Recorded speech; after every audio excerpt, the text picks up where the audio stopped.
Hello, dear students. Now we will visit this chapter number one. Chapter one. हम देख रहे हैं इधर.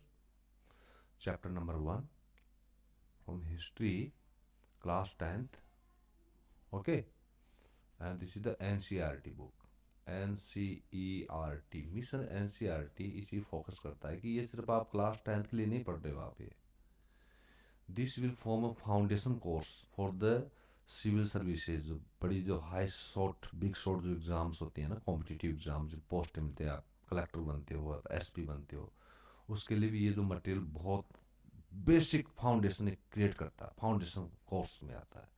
तो हम पढ़ेंगे आज मतलब हम फटाफट जो इसमें की टर्म्स हैं इस चैप्टर में. The rise of nationalism. तो जो टर्म्स है ना, पहले वाले चैप्टर में टर्म्स का मैं क्लियर कर चुका हूँ. फटाफट जो है हम जो की टर्म्स हैं, डेफिनेशंस हैं, उनको देखेंगे और ये फिगर देखते हुए चलेंगे.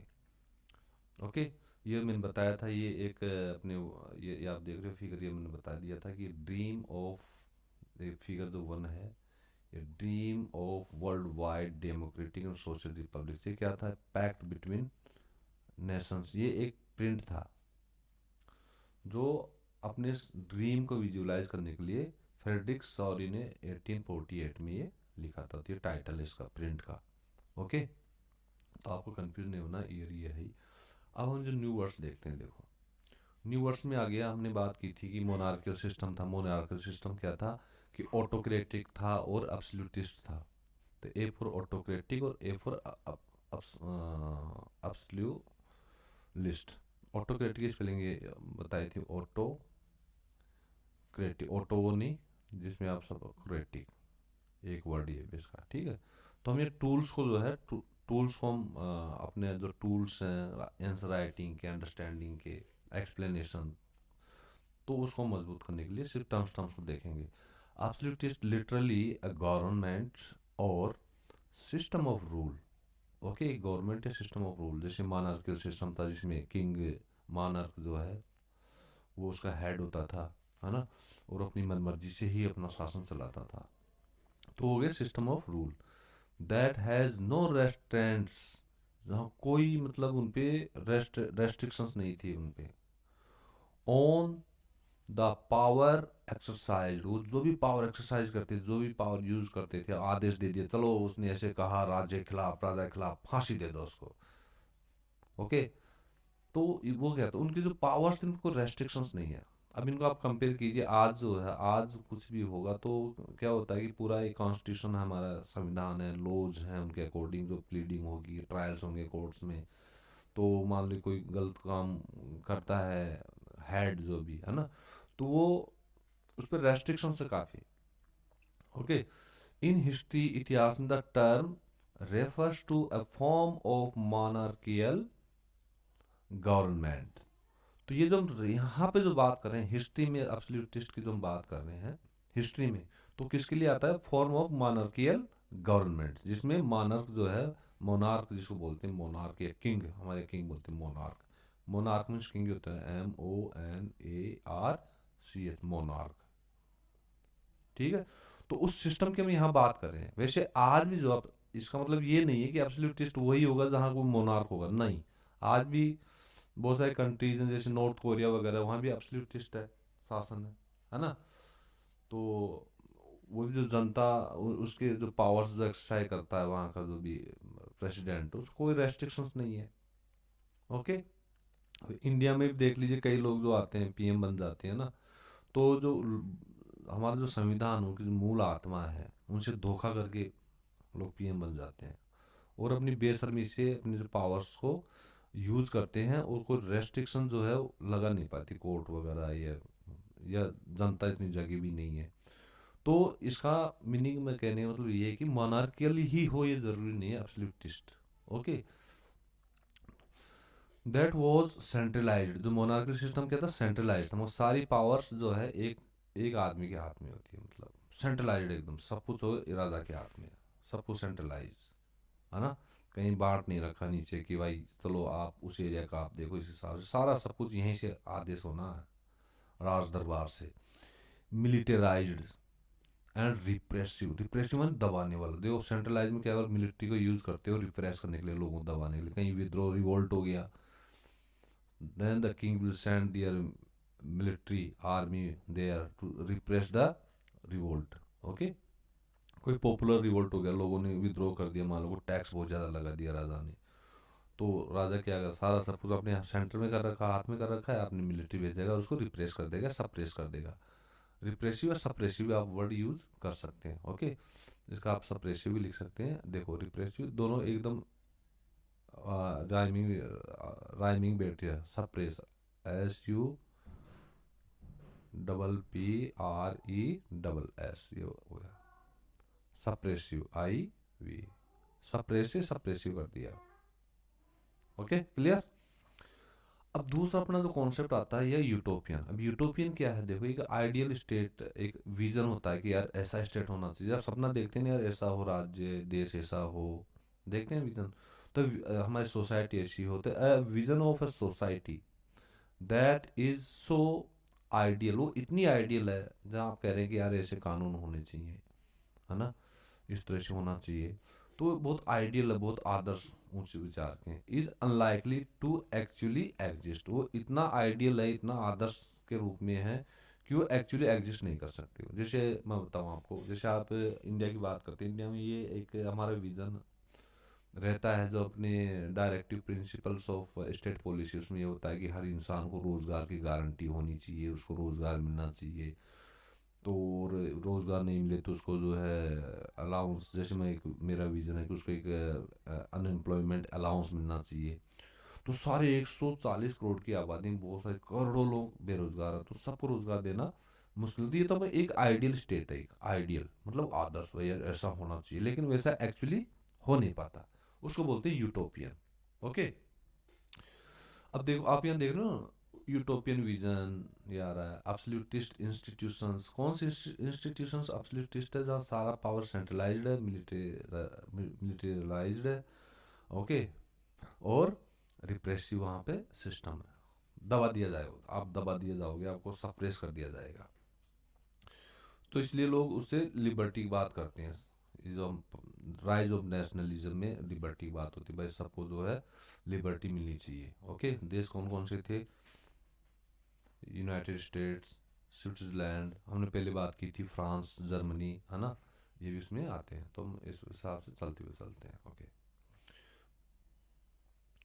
तो अब ये क्या देखिए, टोर्च ऑफ एनलाइटनमेंट। अब ये टोर्च ऑफ एनलाइटमेंट, एनलाइटनमेंट का मतलब क्या है, एनलाइटनमेंट का मतलब भी इसी प्रिफ्लेक्शन में हम देखेंगे कि एब्सोल्यूटिज्म नहीं होना चाहिए और यूटोपियन टाइप की स्टेट होनी चाहिए, लेकिन चलो सारा एग्जिस्ट नहीं कर सकता, कुछ तो एग्जिस्ट कर सकता है, जैसे लिबर्टी मिले, है ना, और इक्वलिटी मिले।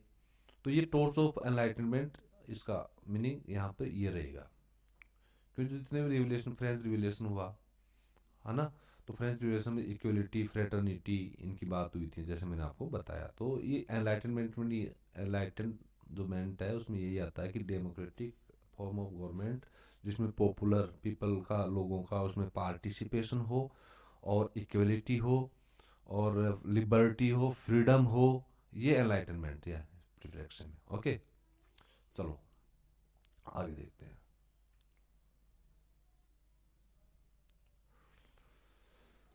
यहाँ पे देखो एक वर्ड आ रहा है यहाँ पे, नेशन स्टेट, नेशन स्टेट। तो इससे पहले वाली वीडियो में जो अपने नोट्स थे उनमें में नेशन स्टेट का हमने बताया था। अब यहाँ आएगी डेफिनेशन, तो स्पेसिफिक आपको बताएंगे या नहीं, ठीक है, वो तो मेरा एक्सप्लेनेशन था, उसमें भी हमने देखा था। नेशन स्टेट, मॉडर्न स्टेट, आज के जो स्टेट्स हैं सारे मॉडर्न है। ओके, और प्लेबिसिट, प्लेबिसिट या प्लेबिसाइट। ओके, जिस तरह से भी आप याद कर सकते हैं इस वर्ड को। तो प्लेबिसिट, प्लेबिसाइट क्या होता है, देखो इसको मैं यहाँ हल्का सा इसी में देता हूँ, ये पूरा है। देखो यहाँ दे नेशन इज, ये देखो एक पहले हम देखते हैं अर्न्स्ट रेनन, तो इन्होंने डिफाइन किया व्हाट इज ए नेशन, ठीक है। उन्होंने एक लेक्चर दिया था, डिलीवर किया था अपना यूनिवर्सिटी ऑफ सोरबोन में दिया था 1882 में। ओके, ये कौन थे, अर्न्स्ट रेनन कौन थे, ये थे फ्रेंच फिलोसोफर थे ये, जिनका लाइफ साइकिल, लाइफ पानी रहता है 1823 में बर्थ और 92 में डेथ हो जाती है। तो उन्होंने आउटलाइन की थी एक अंडरस्टैंडिंग को, भाई एक एक नेशन क्या होता है, एक नेशन क्या बनाता है, एक देश को क्या बनाते हैं, व्हाट मेक्स अ नेशन। इसकी जो अंडरस्टैंडिंग थी उसको अपने लेक्चर में इन्होंने आउटलाइन किया था, और ये सब्सिक्वेंटली पब्लिश हो गया था इनका लेक्चर, एक फेमस प्रसिद्ध एक ऐसे के रूप में, निबंध के रूप में, जिसका टाइटल क्या दिया गया था, एंटाइटल्ड क्वेस्ट क्यूएनए नेशन। इसका मतलब ये फ्रेंच में है इतना, ठीक है। इसका मीनिंग होता है in English what is a nation, एक नेशन क्या है। तो आपसे शॉर्ट में एक क्वेश्चन पूछ सकते हैं 2 मार्क्स का, 3 मार्क्स का, what is a nation according to Ernest रेनन।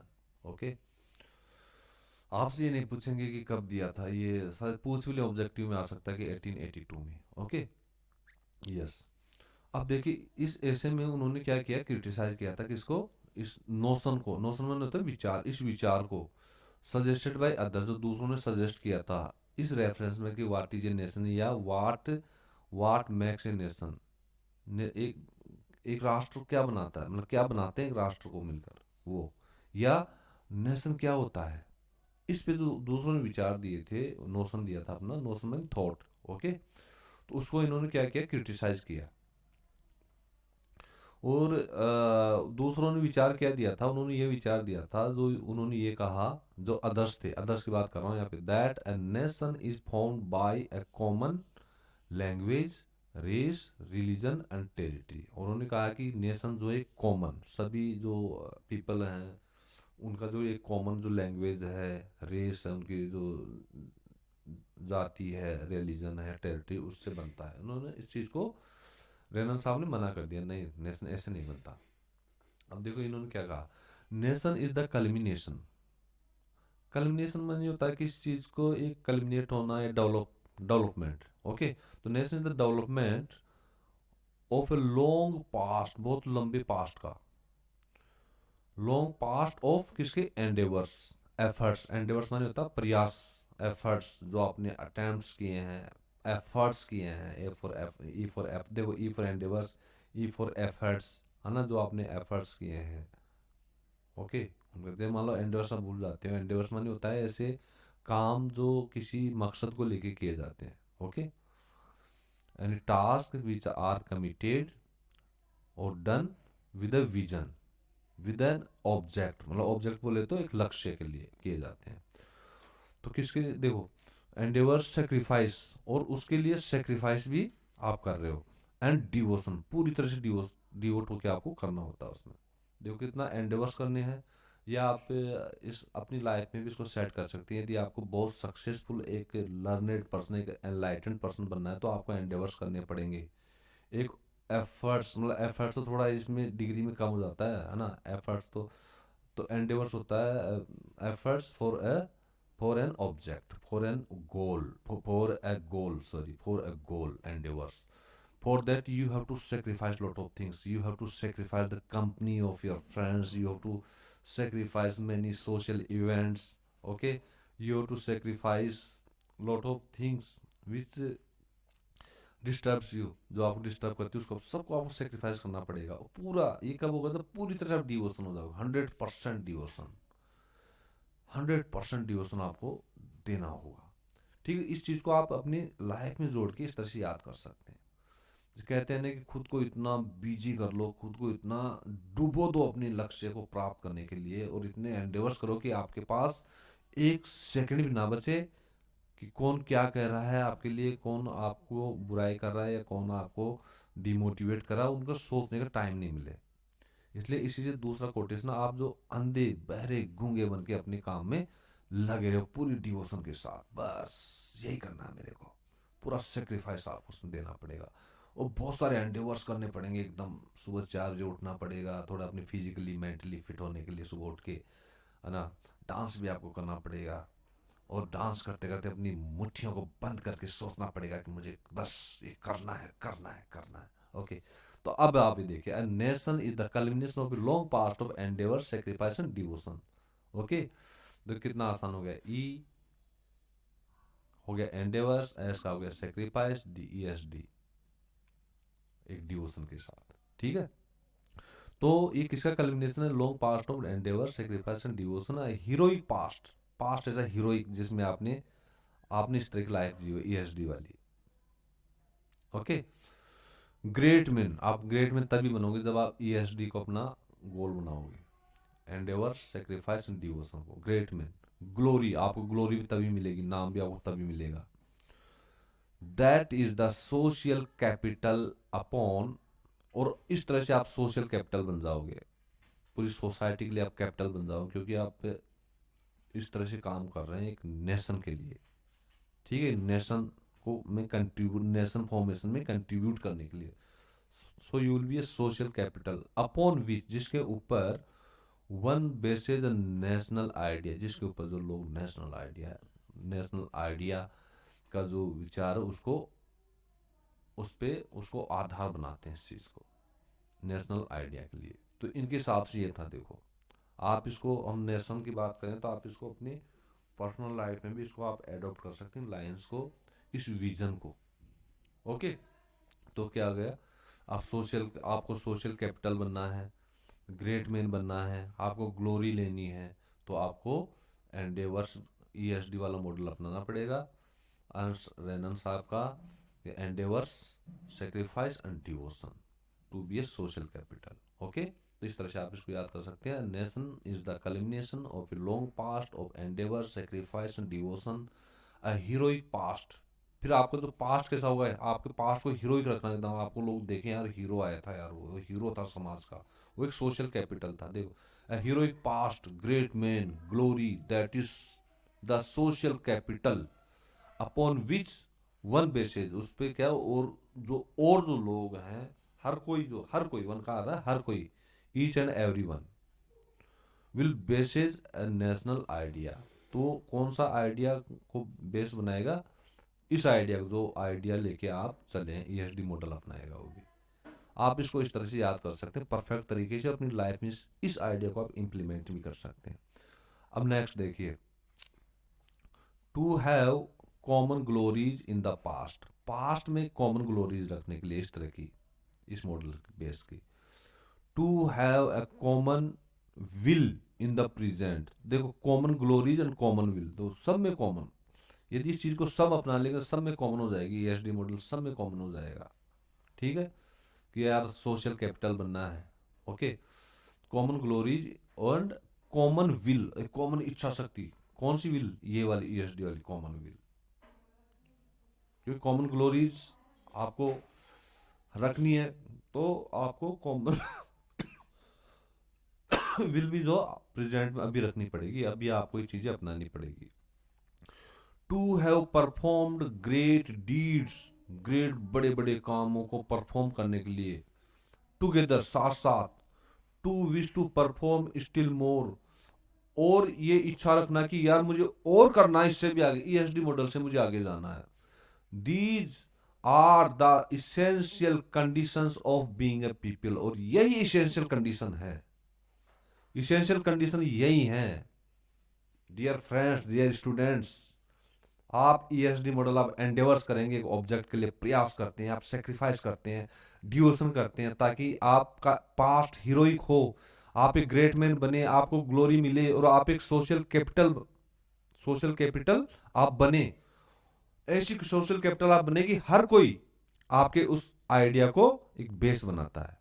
आप इसको इस तरह से याद कीजिए यार, to have the common glory. फिर क्या होगा, हर कोई आपके आइडिया को, इस ईएसडी मॉडल को एडोप्ट करेगा, अपने साक्षात करेगा, साक्षात अपनी लाइफ में उसको अपनाएगा। तो क्या होगा, कॉमन ग्लोरीज बनेंगी पास्ट में, यार वो लोग ऐसे थे, देश के, इंडिया के लोग सारे इतना, मतलब ईएसडी मॉडल पे चलने वाले थे इंडिया के सारे, और देखो देश कहाँ से कहाँ पहुंच गया, मैं उनके जैसा बनना। कॉमन ग्लोरीज, कॉमन विल, इसके लिए आपको कॉमन विल, वो इच्छा शक्ति, आपको विल मानी इच्छा शक्ति प्रेजेंट में रखनी है, एंड परफॉर्म करने ग्रेट डीड्स टुगेदर, साथ साथ, एक साथ साथ टुगेदर। देखो, हम साथ में मिलके काम करेंगे तभी तो देश जो है वो एक नेशन बनेगा, बहुत महान नेशन, जिसकी कॉमन ग्लोरीज होंगी, कॉमन आपका ग्लोरियस पास्ट होगा। ओके। और इसके लिए ये इसेंशियल कंडीशन है, पीपल बनने की, देश का एक नागरिक बनने की, ये इसेंशियल कंडीशन है। A nation is therefore a large scale solidarity। भैया इस लार्ज स्केल solidarity सारे पीपल जो देश के रहने वालों को जो है पूरी solidarity के साथ अपनी प्रेजेंट में ये विल रखनी है कि मुझे एंडेवर सेक्रीफाइस और डिवोशन करना है पूरा, और ये आपकी इसेंशियल कंडीशन है इंसान हो, ये इस देश का एक पीपल होने की। A nation is therefore large scale solidarity। Its existence is a daily plebiscite। और इसका जो एग्जिस्टेंस, इन चीजों का जो एग्जिस्टेंस है वो डेली क्या है, प्लेबिसाइट। और प्लेबिसाइट होता क्या है, इसको हम लिटरली वर्ड टू वर्ड इसको एक्सप्लेन करेंगे अपने नोट्स में जो हमने लिख रखा है। देखो plebiscite, a province is it's inhabitants. एक प्रोविंस क्या है, मतलब एक एरिया, एक जैसे हम कहते हैं प्रोविंस। प्रोविंस आप एक नेशन से भी ले सकते हैं, एक स्टेट से भी ले सकते हैं। प्रोविंस का मतलब एक जगह से, मतलब जहाँ आप बहुत सारे लोग रह रहे हैं, जो आपकी सिंगल टेरिटोरियल यूनिट है, रहने की एक यूनिट है, उसको प्रोविंस बोलते हैं। तो प्रोविंस क्या है, इज इट्स इनहेबिटेंट्स, इसमें जितने भी लोग रहते हैं ना, जो लोग रहते हैं वही तो प्रोविंस है। खाली जगह पड़ी है, ठीक है, अंटार्कटिका आर्टिका, वो प्रोविंस थोड़ा कोई रहता ही नहीं, there are no inhabitants are there, so you can term that, you can call that as a province. तो प्रोविंस क्या है, प्रोविंस इज इट्स इनहेबिटेंट्स, के रहने वाले, इनहेबिटेंट्स माने जो रहने वाले, जो निवासी, उनको बोलते हैं इनहेबिटेंट्स, जो वहां रह रहे हैं। If anyone has the right to be consulted, यदि किसी के पास राइट है, देखो जो रह रहे हैं, जो इनहेबिटेंट हैं, यदि उनके पास राइट है कि उनको कंसल्ट करे government, rule of system of rules, उनको कंसल्ट करे, भैया हम ये चीज लेके आ रहे हैं, इट इज द इनहेबिटेंट, वो होता है इनहेबिटेंट। इनहेबिटेंट ये नहीं कि आप रेफ्यूजी टाइप रह रहे हैं, आपसे कोई पूछ ही नहीं रहा, भाई वो अपनी गवर्नमेंट अपनी पॉलिसीज लेके आ रही है, कुछ भी लेके आ रही है, यार आपसे पूछना चाहिए ना, पीपल से, लोगों से, इनहेबिटेंट से पूछना चाहिए। यदि आपसे पूछ रहे हैं, आपसे कंसल्ट कर रहे हैं, then you are inhabitant. India में आप रह रहे हैं, जो पॉलिसीज आ रही है, पॉलिसीज का आपसे बिना पूछे, बिना आपके हितों को ध्यान रखते हुए, बिना सोसाइटी के हितों को ध्यान रखते हुए यदि कोई पॉलिसी आ रही है और आपसे कंसल्ट नहीं करती है गवर्नमेंट, तो क्या है, आप इनहेबिटेंट नहीं हो। यदि कंसल्ट करती है तो आप इनहेबिटेंट हो। आप इस पावर को समझिए, you are the inhabitant of India. The government is compelled to consult you, if it fails to consult you, you have right to outthrow such government। Okay, you have right to revolt, you have right to uh, uh, revolutionize the society, not right, it's duty। A nation never has any real interest। एक nation का कभी भी real interest नहीं होता किसमें, इन अनेक्सिंग, जोड़ने में।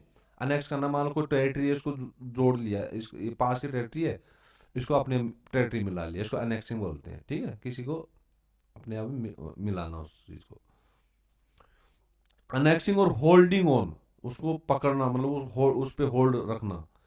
To a country against its will, एक कंट्री इसके पास में दूसरा कंट्री है, इसमें जो लोग रहते हैं उनकी इच्छा के खिलाफ उसको अनेक्स करना या ऐड करना अपनी टेरिटरी में, अनेक्स करना।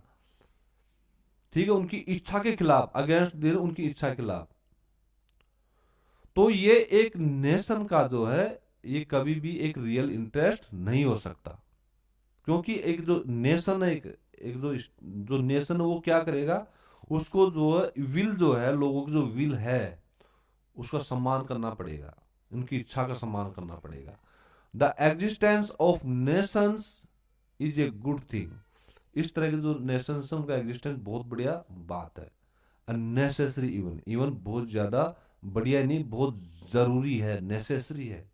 दियर existence is a guarantee for liberty. ऐसे स्टेट होंगे तो 100% गारंटी होगी आपको लिबर्टी की, क्योंकि ऐसे नेशंस क्या कर रहे हैं कि they are not going against the will of the inhabitants, they are consulting the inhabitants, रहने वालों को कंसल्ट कर रहे हैं।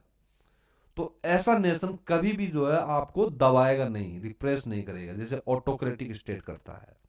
ओके, और ये नेसेसरी भी है एग्जिस्टेंस के लिए, गारंटी, और यही गारंटी लिबर्टी की, विच वुड बी लॉस्ट, वो गारंटी, वो जो लिबर्टी खो जाएगी यदि if the world had only one law and only one master। यदि एक ही कानून रखे, वन लॉ है कंट्री में, एक ही मास्टर है उसका, जैसे राजा।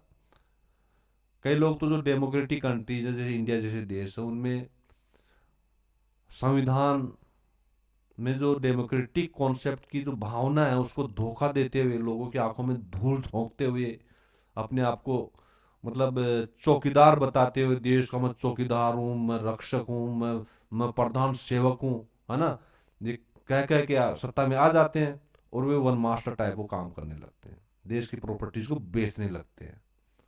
जो हमारे संविधान की जो भावना है कि सोशलिस्ट स्टेट होगा, हमारे संविधान के प्रियम्बल में है।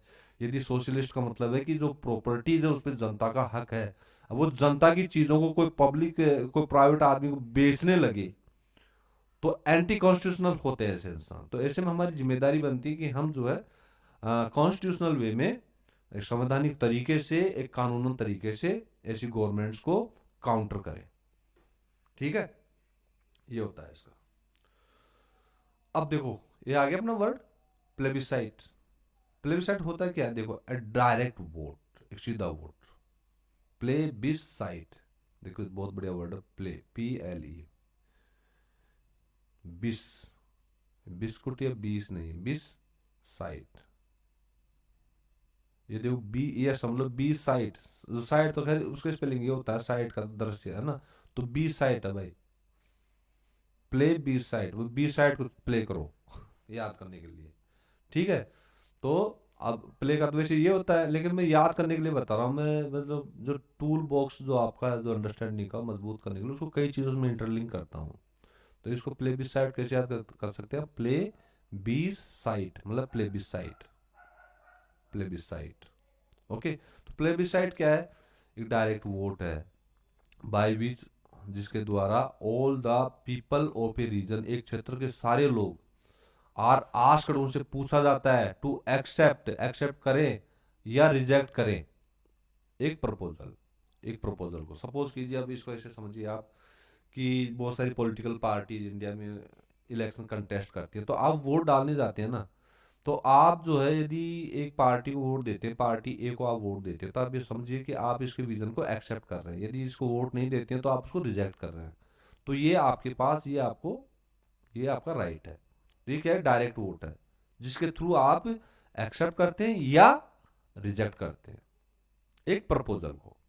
ठीक है, अब प्रपोजल को आप इस तरह से समझ लीजिए कि कोई पॉलिटिकल पार्टी है ना, तो plebiscite is a direct vote by which all the people of a region are asked to accept or reject a proposal।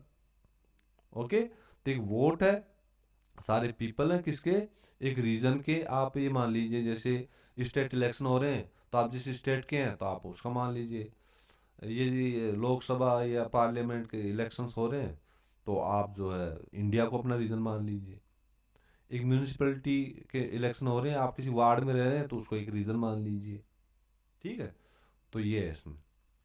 तो प्लेबिसाइट ये हो गया डायरेक्ट वोट, पीपल, रीजन, और किसके लिए पूछा जाता है, एक्सेप्ट करने के लिए या रिजेक्ट करने के लिए। ठीक है, ये चीज है आपकी।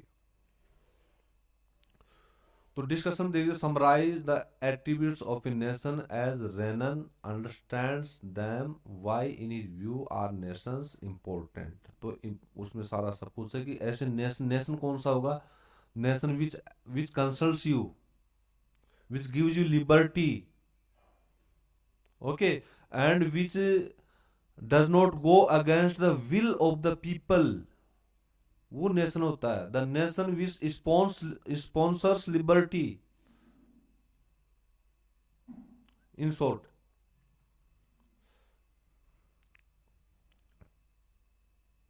अब देखो इसके साथ साथ देखते चलो, फ्रेंच रिवॉल्यूशन होता है 1789 में। ओके, तो इस तरह में इसको देखते चलते हैं। द आइडिया ऑफ ला पैट्री, अभी देखो ना एक वर्ड आ रहा है, देखो द आइडिया ऑफ ला पैट्री। ला पैट्री क्या है, हम इस चैप्टर में सिर्फ हम डेफिनेशन से देख रहे हैं, उनको बड़े एक्सप्लेन कर रहे हैं ताकि आप समझ में आ जाए, आपको अप्लाई करना आ जाए, लिखना आ जाए। ला पैट्री क्या होता है, ला पैट्री मीनिंग होता है द फादरलैंड, एंड ले साइटोयन या सीटोयन, ठीक है, आप कैसे भी याद कर लो यार, साइटोयन, CITOYEN, साइटोयन या सीटोयन। तो ले सीटोयन, ये कह रहा यहाँ तो ले ये याद कर, ला पैट्री, याद कर ला भाई, यहाँ कहते ले, यह देने की बात कर रहा है, ठीक है। तो ला सीटोयन से आप सीटोयन से बनना सिटीजन, इसका मीनिंग होता है सिटीजन। तो ये आइडिया ऑफ ला पैट्री, द फादरलैंड एंड ले सिटोयन, सिटीजन ले भाई, क्या देखिए किस पे इम्पेसाइज करता है ये idea, emphasised the notion of a united community, एक यूनाइटेड कम्युनिटी के नोशन को, विचार पे इम्पेसाइज करता है, जोर देता है। कैसी कम्युनिटी, एंजॉइंग इक्वल राइट्स, जो इक्वल राइट्स को एंजॉय कर रही है, आनंद ले रही है, यूज कर रही है, अंडर ए, किसके अंडर में, ए कॉन्स्टिट्यूशन। ओके, कितना इंपॉर्टेंट है, देखो हमारे इंडिया में भी यही है। ओके, जो भी यहाँ भी कॉन्स्टिट्यूशन, मतलब कॉन्स्टिट्यूशन क्या है, कोड ऑफ कंडक्ट है, एक कोड ऑफ रूल्स है कि आपको इस हिसाब से जो है आपके जो इक्वल राइट्स आपको दिए जाते हैं। एक ये एक कोडिफाइड होता है जिसमें हाँ भाई आपको ये राइट्स हैं, सबके लिए इक्वल राइट्स हैं, उसका एक कॉन्स्टिट्यूशन है। तो ये देखो, द आइडिया ऑफ ला पैट्री एंड द ला citizen, the citizen emphasise the notion of united community enjoying equal rights under constitution. Okay, ये बहुत है, ये लिखने ला पैट्री और ले सिटीजन समझने के लिए। अब जो फ्रेंच रिलेशन की बात होती है, फ्रेंच रिलेशन में देखो, अब ये एक इमेज देखिए 1 और 2, ये देखिए क्या है, इनको समझते हैं। देखो इसका फिगर 2 है, फटाफट, बिल्कुल स्ट्रेस नहीं लेना, सिर्फ आपको समझना ये है क्या चीज, ये दोनों 1 और 2 ये है क्या, बस इसको समझना है। यहाँ देखिए, आप पहले देखिए कीजिए, ये किला है, किला सा खड़ा है यहाँ पे, ठीक है, ये कुछ फसल सी खड़ी है बाजरे टाइप की, ये दो इंसान है यहाँ पर, और यहाँ पे फिर देखिए किला है एक, यहाँ भी किला है, और नीचे यहाँ कुछ लिखा हुआ है, ठीक है, बाकी सेम है, देखो जो कॉर्नर से सेम है, इसकी डिजाइन ये सेम है, 1 2 3 4 5 6 7 8, ये 8 कोण का है एक, है ना, 8 कोण का एक है। जैसे अब ये है क्या, देखो, the cover of a German almanac, एक जर्मन जर्मन अल्मानिक का एक ये क्या है, कवर है। अल्मानिक आप क्या समझ सकते हैं, जैसे आप कोई फोटो फ्रेम ऐसे समझ लो, हाँ, अल्मानिक, जो किसने डिजाइन किया, designed by the journalist Andreas Rehman, Andreas Rehman ने तैयार किया था 1798 में। क्या कह रही है, देखो, the image of the French Bastille, Bastille मतलब होता है फोर्ट, ठीक है, फ्रेंच किले का एक इमेज है, being stormed by the revolutionary crowd, the revolutionary जो क्राउड थी, जो जिनको लिबर्टी फ्रीडम चाहिए था, जिनको मुक्ति चाहिए थी मोनार्कियल सिस्टम से, वो रिवोल्यूशनाइज क्राउड की बात है। तो ये क्राउड, अच्छा ये जो है ना, ये जो यार ये फसल नहीं है, ये जो अब देखो, अब देखो, अब इसको क्लियर देखो, ये जो देख रहे हो ना आप, ये फसल नहीं है, ये क्राउड, रिवोल्यूशनरी क्राउड है, ये पूरी जो इस किले में एंटर कर रही है, शासन के खिलाफ क्रांति उसको हटाने के लिए, और मोनार्कियल सिस्टम को हटाने के लिए, जो ऑटोक्रेटिक था उसको हटाने के लिए। देखो, क्राउड एंड हैज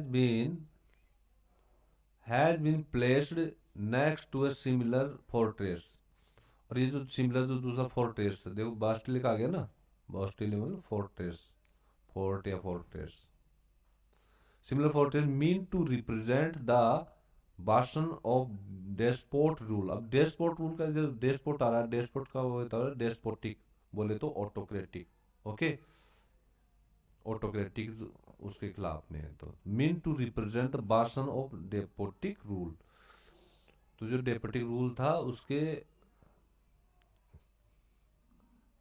अगेंस्ट में इसको रिप्रेजेंट कर रहा है इसमें, इस इमेज में, in the German province of Kassel, जो जर्मनी का एक जो प्रांत था कासेल, उसमें डेस्पोटिक रूल था, ठीक है, तो उसको ही रिप्रेजेंट कर रहा है।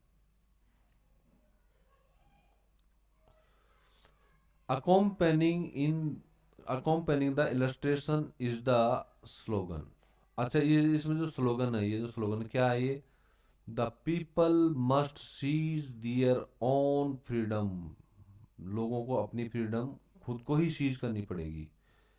Ramon Rebmann lived in the city of Mainz, वो मैंज वाली सिटी में रहते थे, जिन्होंने ये जो फिगर बनाई है ना, ये जो इमेजेस बनाई है, वो कहाँ रहते थे, मैंज में। And was a member of German Jacobin group, और वो जर्मन जेकोबिन ग्रुप के वो मेंबर थे वो। ये है मतलब इसमें। तो इसमें सबसे इंपॉर्टेंट क्या है यार, ये देखो, ये the people must seize their own freedom, ये ही आपको इसमें ध्यान रखना है। जो स्लोगन है बहुत इंपॉर्टेंट है आपकी लाइफ के लिए भी। मतलब आपको जो है, जो भी ऑटोक्रेटिक रूल है, इस तरह के जो आ, चोर लोग जो सत्ता में आ जाते हैं, ऐसे लोगों को आउट थ्रो करने के लिए, रिवोल्यूशन करने की आप में एक अपनी फ्रीडम, फ्रीडम आपकी कहीं खो ना जाए, इसके लिए उन इसके लिए है कि people must seize their own freedom, आपको खुद को अपनी फ्रीडम को सीज करना है, अधिकार में लेना है, सीज करना है मतलब। ठीक है, तो ये स्लोगन इंपॉर्टेंट है।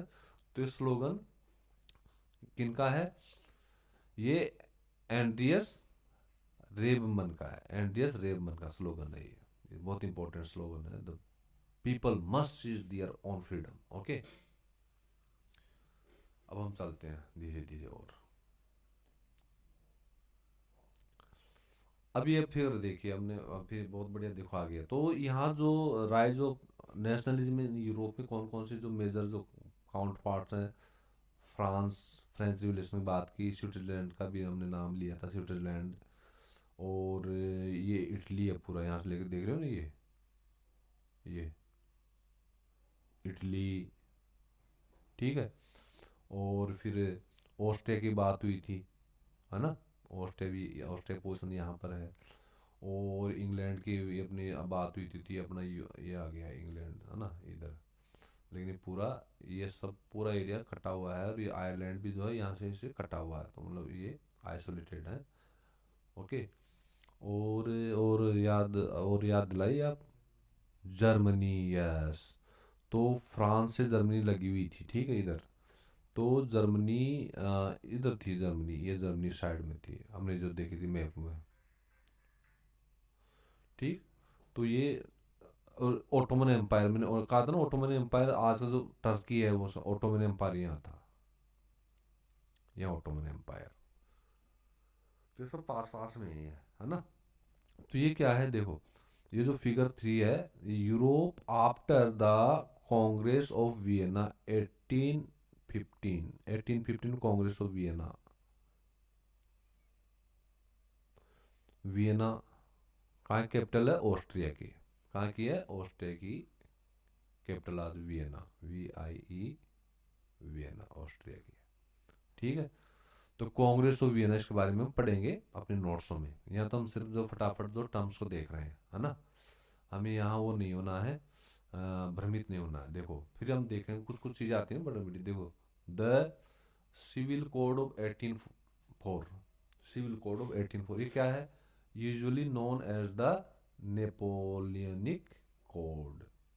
ये क्वेश्चन आ सकता है बहुत, कितना इंपॉर्टेंट है, कितना बढ़िया बढ़िया लगता है किताब में, हर कोई दिखता लगता है यार यही आ जाएगा एग्जाम में, है ना। तो the civil code of 1804 usually known as Napoleonic code. तो चलो थोड़ा सा इसका देख लेते हैं यार, कोड का बड़ी इंटरेस्टिंग लग रहा है मुझे, है ना।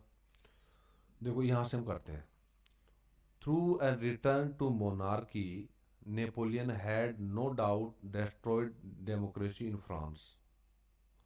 बोल नो डाउट, नेपोलियन ने क्या किया, डेमोक्रेसी को फ्रांस में डिस्ट्रॉय कर दिया।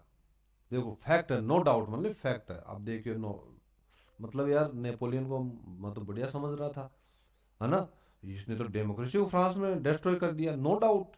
बट देखो अब योगदान देखो, but in the administrative field, लेकिन एडमिनिस्ट्रेटिव फील्ड में ही हैड इनकॉर्पोरेटेड, उसने इनकॉर्पोरेट किया, मतलब इंक्लूड किया, incorporate, I for incorporate, in for, I for include, क्या इंक्लूड किया, क्या इंक्लूड किया, रिवॉल्यूशनरी प्रिंसिपल्स, काफी क्रांतिकारी सिद्धांत उन्होंने इनकॉर्पोरेट किए, इंक्लूड किए अपने एडमिनिस्ट्रेटिव फील्ड में, इन ऑर्डर टू, किसके लिए, क्यों, to make the whole system, सारे सिस्टम को मोर रैशनल एंड एफिशिएंट, सारे सिस्टम को रैशनल और एफिशिएंट बनाने के लिए, मतलब आर फॉर रैशनल, रैशनल का मतलब क्या होता है, विवेक, जिसमें मतलब आप सोच के अपनी विवेक से अपनी बुद्धि से जहाँ काम करते हैं, कोई डिसीजन लेते हैं, ठीक है, रैशनल का मतलब होता है जिसमें आपका बी रैशनल, है ना, किसी पाखंड आडंबर को आप मत मानो, आप अपने बुद्धि लगाइए कि यार क्या ऐसा हो सकता है, तो वो जो आप अपनी रीजनिंग लगाएंगे ना, अपनी तर्क शक्ति लगाएंगे, उसको बोलते हैं रैशनल एंड एफिशिएंट।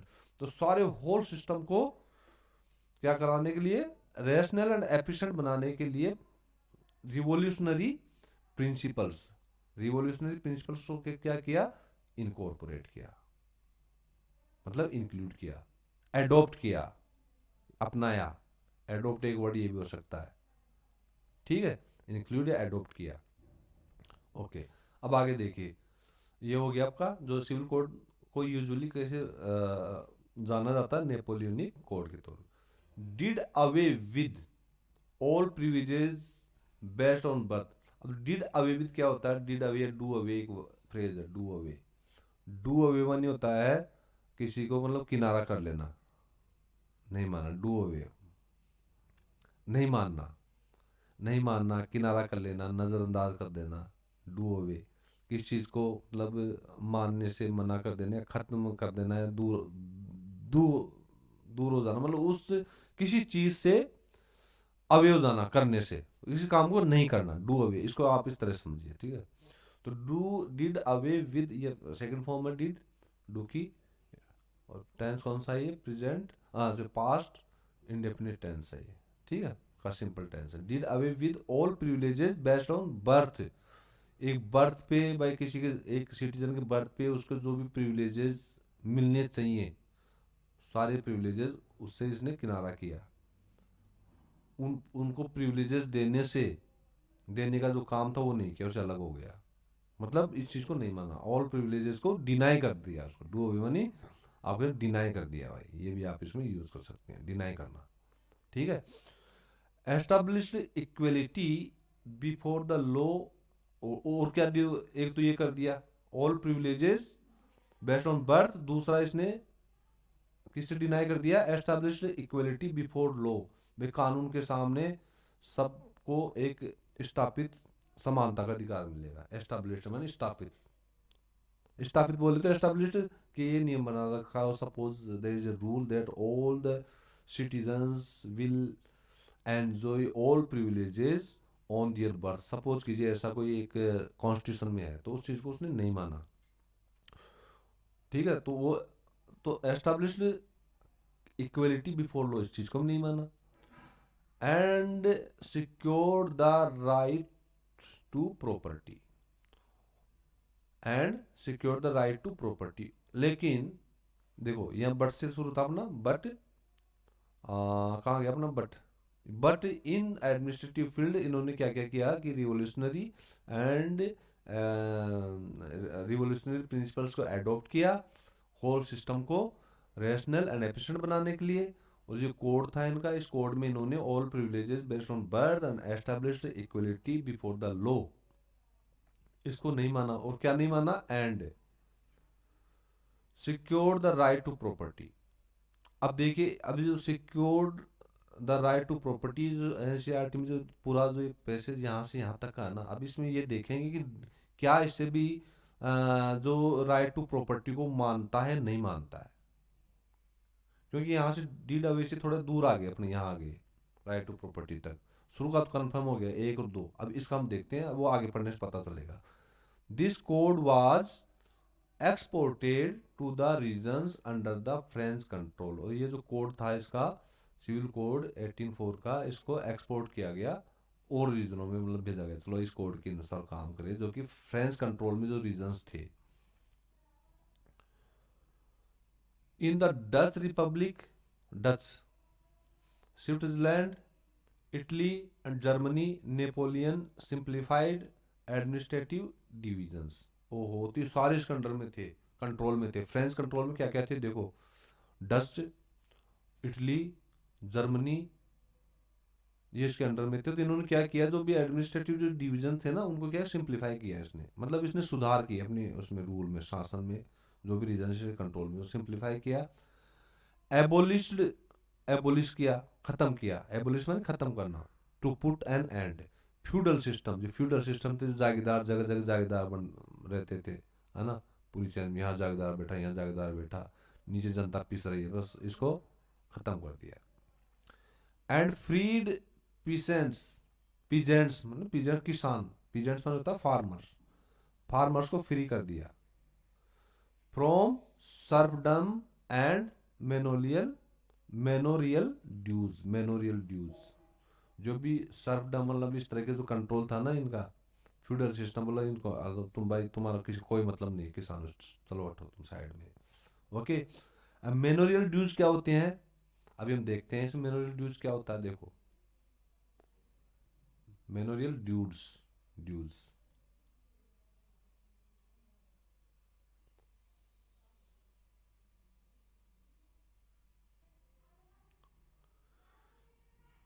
यहाँ जो मेनोरियल जो ड्यूज ड्यूज है ना, यहाँ जो,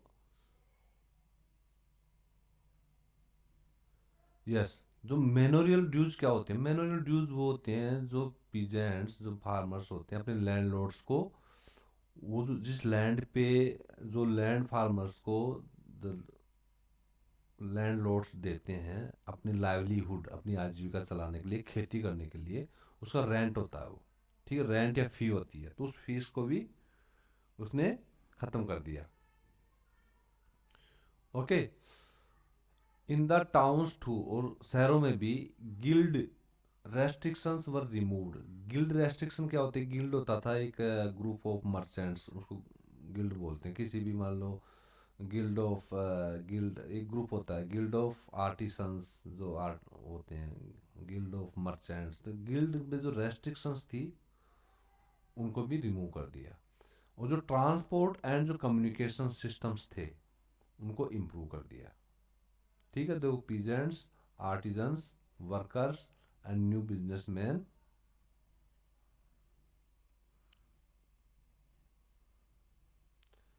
enjoyed a new found freedom. तो इस तरह से मतलब इन्होंने फ्रीडम, हालांकि डेमोक्रेसी के खिलाफ थे, लेकिन इस तरह से जो हेल्प की अपने सिस्टम को इम्प्रूव करने के, एफिशिएंट, अपने सिस्टम को इस तरह से एफिशिएंट बनाया और रैशनल बनाया इन्होंने।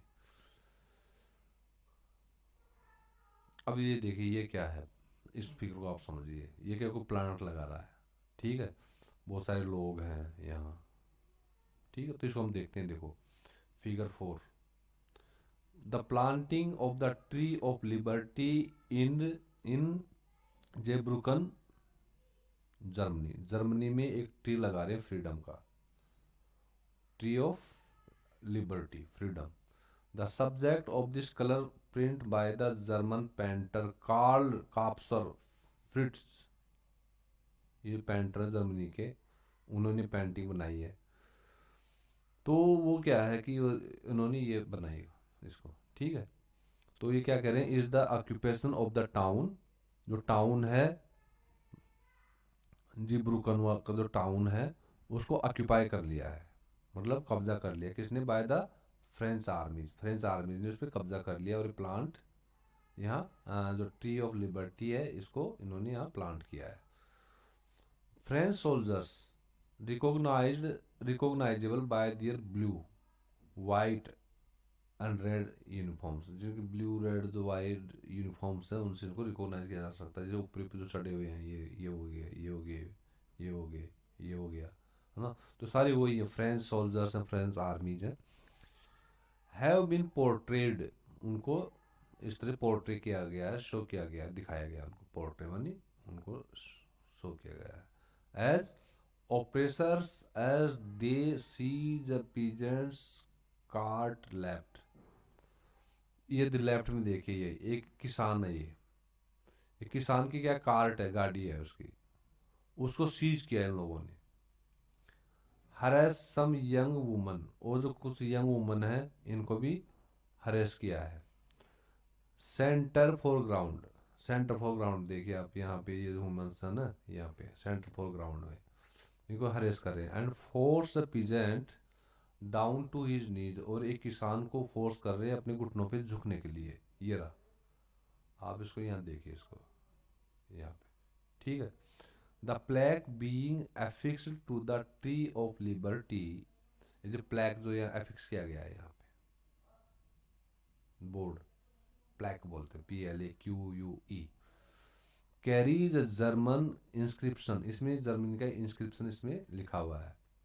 विच इज ट्रांसलेशन, जिसको ट्रांसलेट क्या लिखा हुआ गया है, अब देखते हैं। Take freedom and equality from us the model of humanity, इसमें लिखा गया है कि हमसे आप इक्वलिटी का समान, इक्वलिटी का राइट लीजिए और फ्रीडम लीजिए, यह मॉडल ऑफ ह्यूमैनिटी है। इनके अनुसार क्या है मॉडल ऑफ ह्यूमैनिटी, क्या है, freedom and equality. Okay, this is a sarcastic reference to the claim of the French, एक तरह के सार्कास्टिक क्लेम है, मतलब काफी विरोधाभास से भरा हुआ, एक मजाक उड़ाने वाला। क्योंकि एक तरफ तो आप जो है कह रहे हैं कि हमारा मॉडल ऑफ ह्यूमैनिटी है जहाँ फ्रीडम भी है, इक्वलिटी भी है, लेकिन इन एक्चुअली इसमें क्या हो रहा है, पूरे इसमें पूरी पेंटिंग में क्या हो रहा है कि जो पीजेंट है उसकी गाड़ी को, उसकी जो कार्ट है उसको रोक लिया गया है, जो फीमेल हैं उनके साथ हरेसमेंट किया गया है, और एक किसान को घुटनों पे झुकने के लिए मजबूर किया गया है। ठीक है, तो एक तरफ तो आप ये काम कर रही है जो फ्रेंच जो आर्मीज हैं, फ्रेंच जो सोल्जर्स हैं, और दूसरी तरफ फ्रेंच सोल्जर यहाँ पे फ्लैग लगा रहा है, ठीक है, कि भाई take freedom and equality from us the model of humanity, तो इसलिए इसको बोलते हैं सार्कास्टिक रेफरेंस है। As being liberators who opposed monarchy in the territories they entered, जैसे जो लिबरेटर्स हैं, मतलब लिबरेटर्स जिन्होंने ऑक्यूपाई, लिबरेटर्स बोले तो जो रिवोल्यूशनरी जिनको लिबर्टी चाहिए, तो उन्होंने अपोज किया है मोनार्की को सारी टेरिटरीज में जहां भी वो एंटर करते हैं, ठीक है।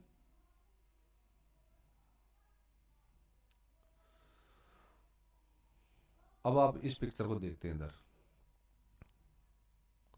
यहाँ नेपोलियन को एज ए पोस्टमैन दिखाया गया है, जो on his way to France after he lost the battle of Leipzig in 1813 में जो बैटल ऑफ लिपजिग हुई थी उसमें हार गया था, तो उसको एज ए पोस्टमैन दिखाया गया कि वापस जो है कहाँ जा रहा है, फ्रांस जा रहा है। ये नेपोलियन है, ये नेपोलियन, NAPOLEON, नेपोलियन है ये, ठीक है।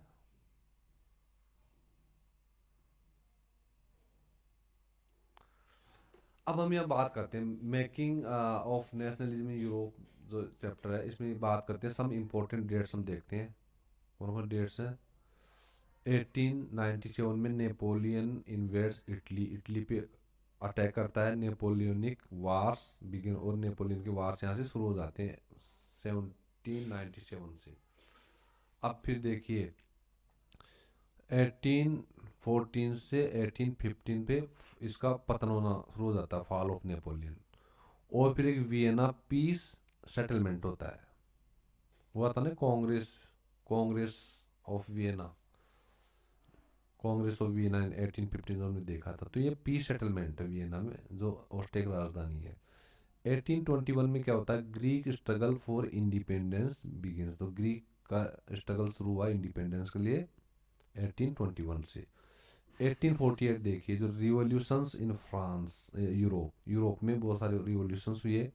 आर्टिजन्स, इंडस्ट्रियल वर्कर्स, पीजेंट्स, किसान रिवोल्ट अगेंस्ट इकोनॉमिक हार्डशिप्स, जो भी उन पे इकोनॉमिक जो हार्डशिप्स थी, बहुत ज़्यादा महंगाई, उन पर बहुत ज़्यादा टैक्सेशन, बहुत ज़्यादा कर वगैरह, तो उन पर जो बोझ था ना करों का, टैक्सेस जिसको बोलते हैं, उसके खिलाफ। Middle class, J middle classes demand constitutions and representative government, और जो मिडिल क्लास था वो कहते भाई संविधान बनाओ और हमारे रिप्रेजेंटेटिव वहाँ गवर्नमेंट्स में होने चाहिए, उनके लिए हमसे चुने हुए रिप्रेजेंटेटिव, ठीक है। Italians, Germans, Magyars, Poles, Czechs etcetera demand nation state, उन सबने नेशन स्टेट की डिमांड करना शुरू कर दी। फिर आया 1859 से 1870 तक यूनिफिकेशन ऑफ इटली, इटली का यूनिफिकेशन 18, ये इम्पोर्टेंट है, 59 से 1870 के बीच में इटली का यूनिफिकेशन हो गया। हमने अभी फिगर में देखा था इटली कैसे बिखरा हुआ था, पूरा इसके ट्रेंड था। अब आप देखिए 1866 और 71, मतलब जो इटली का यूनिफिकेशन होता है उसके एक साल बाद इसका भी यूनिफिकेशन हो जाता है जर्मनी का। ठीक है, देखो अब आप ये ऐसे समझिए, ये जो इटली का जो यूनिफिकेशन 1859 से शुरू हुआ, लेकिन इसका 66 से शुरू हुआ, तो इटली को तो टाइम लग गया थोड़ा अपने यूनिफाई करने में, लेकिन जर्मनी ने तुरंत, देखो 1866 से शुरू हुआ मिशन और 71 में मिशन हो गया खत्म जर्मनी का। ओके, 1905 देखिए, स्लाव नेशनलिज्म, जो स्लोवेनिया है वो स्लोवेनिया का nationalism gathers force in the Habsburg and Ottoman empire. तो आप नक्शे में देखेंगे जो स्लोवेनिया है जो ओटोमन एम्पायर के थोड़ा पास में है, तो इन्होंने भी अपनी नेशनलिज्म के लिए अपनी जो ताकत, जो फोर्स, उसको गैदर करना शुरू किया। कहाँ पे? हैब्सबर्ग एंड ओटोमन एम्पायर में। ओके, अब हम और देखते हैं कौन कौन टर्म्स हैं, कुछ छूट गया वो टर्म्स इनमें। हाँ, एक ही वर्ड है सफरेज। देखो इक्वलिटी की बात हो रही थी, तो एक ये इन्होंने यूनिवर्सल सफरेज का टर्म आ रहा। सफरेज का मतलब क्या होता है? Right to vote. और वोट से जुड़ा हुआ एक हमने पढ़ा था, क्या पढ़ा था? प्ले बी साइड, मतलब बी साइड को प्ले करो, है ना, प्ले बिस साइड। तो वहाँ वोट की बात थी कि डायरेक्ट वोट देने की बात थी एक रीजन के लोगों के द्वारा, ताकि वो एक्सेप्ट या रिजेक्ट करें, उसकी बात प्ले। तो सफरेज भी वोट की बात करता है, जिसमें right to vote. Okay, yes, suffrage, suffrage plebiscite.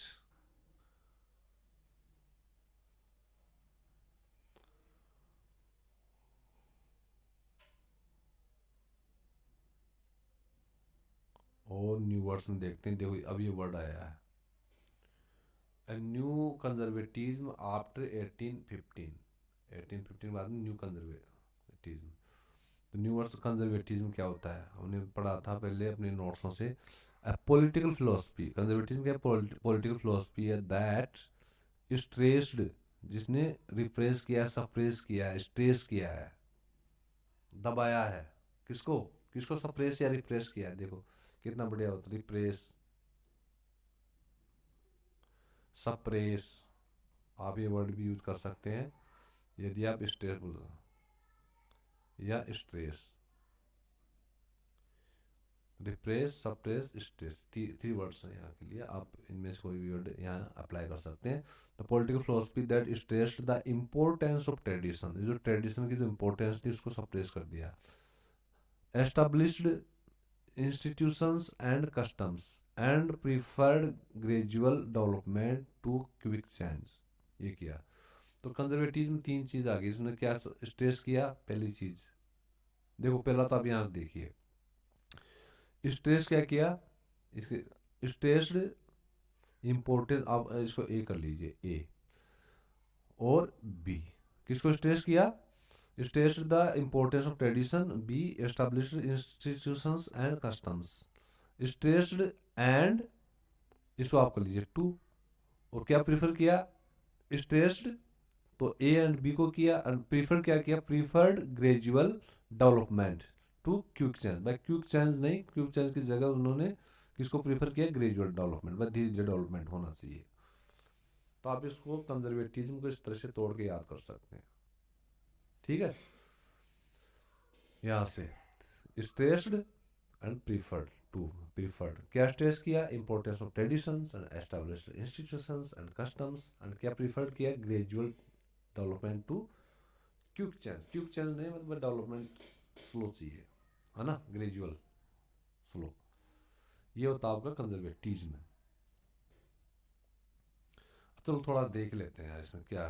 देखो देखो, conservative believed that established traditional institutions of the state and society like, जैसे कौन कौन से इंस्टीट्यूशन है ट्रेडिशनल, जैसे मानार्की, राजा, चर्च, सोशल हायरार्कीज, जो भी सोशल हायरार्कीज है सोसाइटी में, property and the family should be preserved. ये बोले ये चीज़ें प्रिजर्व होनी चाहिए, इसमें कोई क्विक चेंज नहीं चाहिए। Most conservatives however did not propose a return to the society of pre-revolutionary days. Rather, they realized, उन्होंने realize किया from the changes initiated by the Napoleon that modernization could in fact strengthen traditional institutions like the monarchy. Okay तो इस तरह से आप इसको यहाँ से लेके और यहाँ तक सब इसको कोरिस्पॉन्ड कर रहा है इसकी डेफिनेशन को। अब देखिए फिर देखते हैं थोड़ा 1815 में representatives of the European powers के जो रिप्रेजेंटेटिव्स थे, यूरोपियन कौन कौन से, ब्रिटेन से, रशिया से, प्रूसिया एंड ऑस्ट्रिया से, who had collectively defeated Napoleon, जिन्होंने नेपोलियन को मिलकर एक साथ हराया, मेट एट वियना, ये कहाँ मिलते हैं, वियना मिलते हैं, ऑस्ट्रिया के राजधानी वियना मिलते हैं। ओके कौन सा, and draw up a settlement for Europe, और एक यूरोप के लिए सेटलमेंट को ड्रॉ करते हैं, मतलब बनाते हैं, कुछ ड्राफ्ट बनाते हैं, यार इस तरह से करेंगे, एग्रीमेंट करते हैं। The Congress was hosted by the Austrian chancellor Duke Metternich. Okay तो ये है कांग्रेस। किसी कांग्रेस, देखो कांग्रेस का मीनिंग होता है सम्मेलन, कांग्रेस का मतलब ये कांग्रेस पार्टी से नहीं है, ये कांग्रेस ये कोई पार्टी नहीं है, कांग्रेस का मतलब होता है असेंबली, ये मान लीजिए आप, असेंबली या असेंबल होना, ठीक है। तो ये किसकी असेंबली थी, इनकी जो रिप्रेजेंटेटिव्स थे यूरोपियन पावर्स के, Britain, Russia, Prussia, Austria, 4 countries के रिप्रेजेंटेटिव्स थे, उसको कांग्रेस कहते हैं। तो इन एक यहाँ पे एक मतलब एग्रीमेंट होता है, एक सेटलमेंट ड्रॉ होता है यूरोप के लिए, और इसको होस्ट किसने किया था इस कांग्रेस को, ऑस्ट्रेलिया के जो चांसलर थे ड्यूक मेटरनिक ने, ठीक है। तो these delegates Drew up the treaty of Vienna 1850, इसको फिर ट्रीटी के नाम से जाना जाता है, तो इस पर आप आराम शॉर्ट नोट लिख सकते हैं।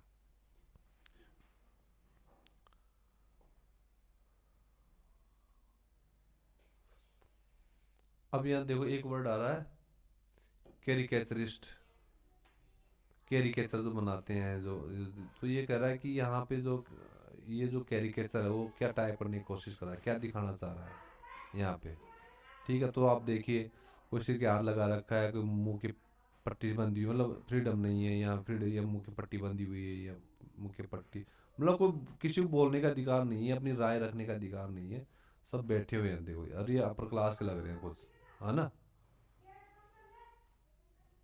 तो ये देखो क्या है ये फिगर 6 में क्लब ऑफ थिंकर्स है, भैया सोच सकते हैं कुछ बोल नहीं सकते, है ना। एनोनिमस कैरिकेटिंग डेटेड, ये 1822 का, कितना मतलब है, कितना प्यारा बनाया किसने, देखिए क्लब ऑफ थिंकर्स है, बोल नहीं सकते बस, मतलब स्टेट में जो आपका स्टेट उस टाइम में ऐसी पॉलिटिकल सिस्टम था, मोनार्कल सिस्टम, कि लोग कुछ बोल नहीं सकते थे, बस विचार आते हैं, अपने मन में विचार रखो भाई, मतलब कोई रिवोल्ट करने के लिए लोग साहस नहीं कर रहे, दबे हुए हैं, they are suppressed stressed. Okay तो ये दिखा रहा है मोटा मोटा इसमें।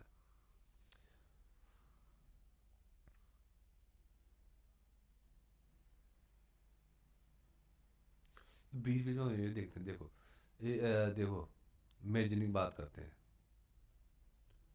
गिसेप मेजनी, ये कौन था, ये इटालियन थे, बहुत बड़ा नाम इनका, जो इटली का जो रिवोल्यूशन जो यूनिफिकेशन हुआ था 1859 से लेके 1870 में, तो इनका बहुत बड़ा रोल था इटली के यूनिफिकेशन में, ठीक है।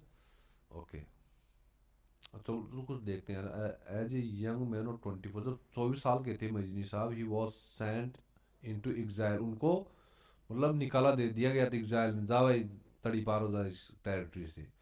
इन 1831 for attempting revolution in Liguria. Liguria एक इटली का ही एक जगह है, उसमें इन्होंने एक रिवॉल्यूशन करने की कोशिश की थी 1831 में।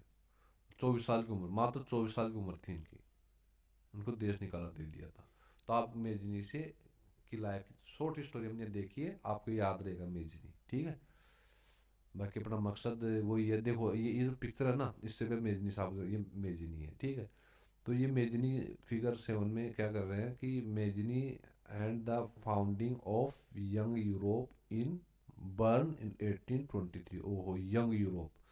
तो यंग यूरोप किन्होंने फाउंड किया था? मेजनी ने।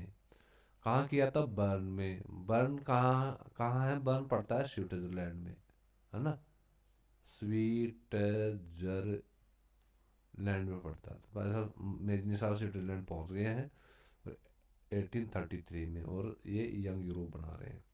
ये प्रिंट किसने? गियाकोमो। ये इतना इंपॉर्टेंट नहीं याद रखना किसका प्रिंट है ये। अब मेजनी साहब के बारे में थोड़ा पता हो गया होगा, है ना, यंग यूरोप का इन्होंने किया था।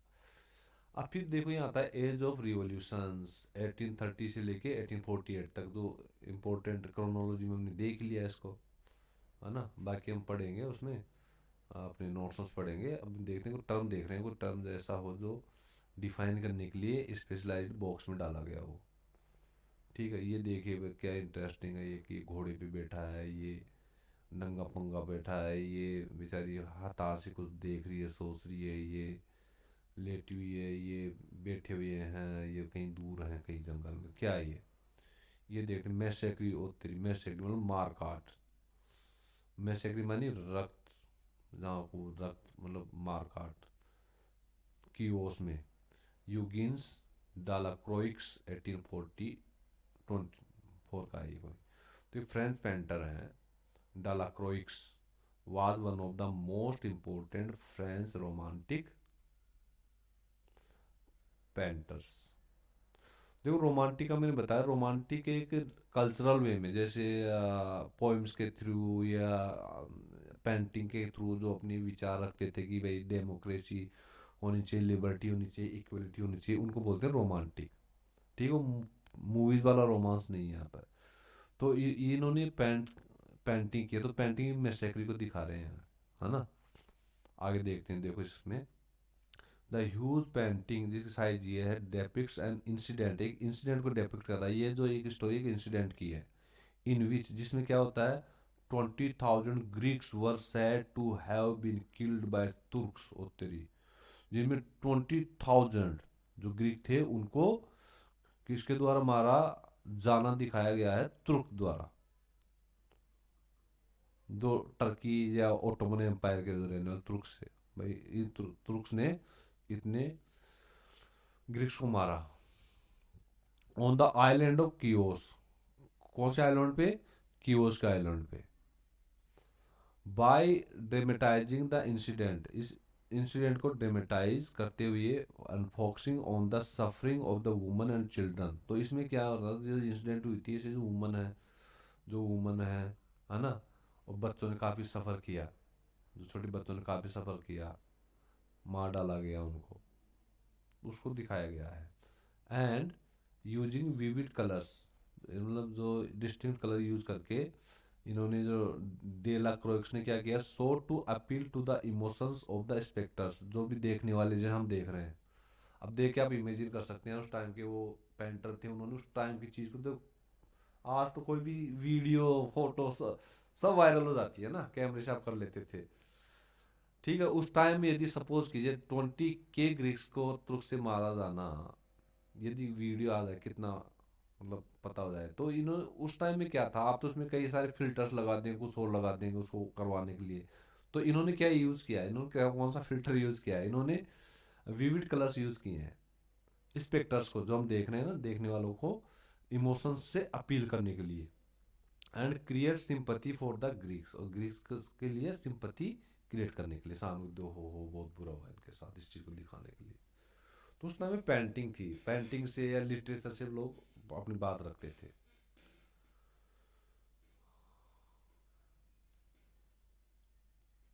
अब ये देखते हैं ग्रीम ब्रदर्स, एक टाइटल है, ग्रीम ब्रदर्स का थे, Grimm brothers, folk tales and national building. Grimm brothers का सीधा नाम फोक टेल्स, जो लोग कहानियां लिखते हैं ना, लोग की मतलब लोगों की जो कहानियों के थ्रू इन्होंने नेशनल बिल्डिंग की बात की, मतलब राष्ट्र एक नेशन की बात की है ग्रीम ब्रदर्स ने। तो ग्रीम ब्रदर्स का आ जाए तो फोक टेल्स मत भूलना। पहली चीज, फोक टेल्स के थ्रू नेशनल बिल्डिंग का इन्होंने अपने जो विचार थे वो इन्होंने एक्सप्रेस किए। Grimm brothers expressed their notion, their ideas, their thinking about the nation building for the liberty, democracy, equality through their folk tales. Yeah, the Grimm brothers talked about the nation through folk tales. Simple folk tales. Grimm brothers.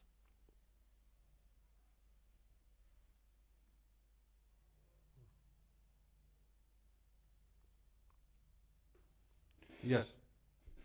अब Grimm brothers की हम interesting देखेंगे, इसमें क्या interesting है Grimm brothers में। ग्रीम्स fairy tales, ग्रीम्स fairy tales इनकी book है, ठीक है, फैमिलियर नेम है। ब्रदर्स थे दो, कौन कौन से, जैकब एंड विल्हेम ग्रीम। दोनों पैदा हुए जर्मनी सिटी हनाउ में 1785 में, और दूसरा 1786 में, दोनों respectively. Both of them studied law की पढ़ाई की। दे सून डेवलप्ड एन इंटरेस्ट, उनको एक इंटरेस्ट डेवलप हुआ, कौन सा, कलेक्टिंग ओल्ड फोक टेल्स। जो फोक टेल्स थी, जो लोक जो कथाएं थी, उनको कलेक्ट करने का, जो पुरानी थी ओल्ड, वो। स्पेंड 6 years ट्रेवलिंग, और 6 years तो उन्होंने ट्रेवल किया विलेज टू विलेज, गांव से गांव। टॉकिंग टू पीपल, लोगों से बातचीत की। And writing down fairy tales, और फेरी टेल्स लिखते रहे,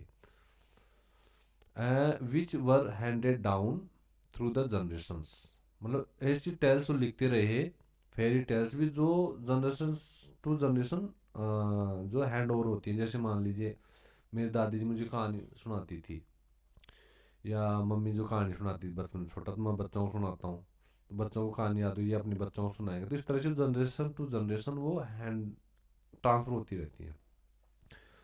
these were popular both among children और एडल्ट, दोनों बहुत पॉपुलर थे। 1812 में क्या हुआ, दे पब्लिश्ड दियर फर्स्ट कलेक्शन। 1812 में इन्होंने फर्स्ट कलेक्शन अपना पब्लिश किया, किसका, टेल्स का। सब्सिक्वेंटली उसके बाद में both brothers became active in liberal politics, और फिर वो दोनों किस में एक्टिव हो गए, लिबरल पॉलिटिक्स। लिबरल पॉलिटिक्स बोले तो वही जो फ्रीडम की इनकी बात करें उनमें। तो स्पेशली कौन से मूवमेंट में इन्होंने किया, movement of the freedom of the press, मतलब जो प्रेस है उसकी फ्रीडम की उन्होंने, उसके मूवमेंट पे उन्होंने ज़्यादा उसमें पार्टिसिपेशन किया। प्रेस क्या होता है, समाचार पत्र, ये न्यूज़ व्यूज़ जो भी है, मतलब उस पर इन्होंने बात की। इन द मीन टाइम, इसी बीच they published 33 volume dictionary German language. तेरी इन्होंने डिक्शनरी भी लिखी यार, वो भी 33 वॉल्यूम ऑफ डिक्शनरी, इस पे जर्मन लैंग्वेज पे। ओके, तो पॉलिटिक्स में भी हिस्सा, जर्मन लैंग्वेज पे भी लिखा, और फोक टेल्स पे तो दोनों भाई काम कर ही रहे थे। तो Grimm brothers also saw French domination as a threat to German culture. उन्होंने देखा कि यार जो फ्रेंच का जो डोमिनेशन है, जो मतलब आधिपत्य, जो अधिकार है, वो फ्रेंच की कल्चर को एक खतरा है। एंड बिलीव्ड, ये भरोसा किया, ये उनका भरोसा था कि folk tales they had collected, जो फोक टेल्स उन्होंने कलेक्ट की है, were expressions of a pure and authentic German spirit. जो भी उन्होंने फोक टेल्स कलेक्ट की है, वो एक एक्सप्रेशन, मतलब अभिव्यक्ति है, या रिप्रेजेंटेशन है, प्रतिरूप है, किसका, प्योर, शुद्ध, ऑथेंटिक, सही। ऑथेंटिक मतलब सही एकदम, जर्मनी स्पिरिट का। They considered their objects of collecting folk tales and developing German language as part of wider effort to oppose French domination। तो इसको उन्होंने बेस बनाया फ्रेंच डोमिनेशन को अपोज करने का। And created German national identity, एक German की जो आइडेंटिटी होनी चाहिए, राष्ट्रीय आइडेंटिटी, उसको क्रिएट की इन्होंने फोक टेल्स के थ्रू। ओके। अब ये देखो रिवोल्ट, पॉपुलर रिवोल्ट क्या होते हैं? The revolt in which the people of any country, that is we are talking here about the European countries, takes part in revolt. Revolt को uprising भी बोलते हैं, UPRISING, अपराइजिंग, यूपी राइजिंग, ये UP Uttar Pradesh में rise हो रहा है ना यूपी राइजिंग। तो पॉपुलर मतलब पीपल का पार्टिसिपेशन हो। तो ये क्यों होता था यार? ये हंगर, तो लोग भूख से मर रहे हैं, है ना, खाने को नहीं है, हार्डशिप्स, खाने को नहीं है, टैक्सेशन बहुत ज़्यादा है। तो as for hunger, as for hardships, ये वर्ड्स पे आप लिख सकते हैं जब भी आप रिवोल्ट की बात करें तो, ठीक है। अब देखिए 1830s में years of great economic hardship, मतलब 1830s में बहुत बड़ा एक डिप्रेशन आया था, इकोनॉमिक डिप्रेशन, है ना। तो जब डिप्रेशन आएगा इकोनॉमी में, जब आपके प्रोडक्शन की जो भी उनकी डिमांड नहीं होगी, लोगों के पास खरीदने को पैसा नहीं होगा, तो डिमांड कैसे होगी? जब डिमांड नहीं होगी तो उनका प्रोडक्शन कैसे होगा, है ना। तो इकोनॉमी क्या चली जाती है? एकदम कोमा में चली जाती है, हार्डशिप में, डिप्रेशन में, ये इकोनॉमिक डिप्रेशन ही बोलते हैं, डिप्रेशन। तो जो इकोनॉमिक डिप्रेशन में क्या होता है कि क्या होता है? No demand. जब आपके पास पैसा नहीं है तो डिमांड कैसे करेंगे? जब डिमांड नहीं होगी तो no production, okay, no production, और प्रोडक्शन नहीं होगा तो सप्लाई कैसे होगी? No supply. तो ये पूरी जो चैन है ना इकोनॉमी की एक्टिविटीज, ये खत्म हो जाती है, क्योंकि अब पैसा नहीं है। जब पैसा नहीं होगा तो ये डिप्रेशन आता ही है।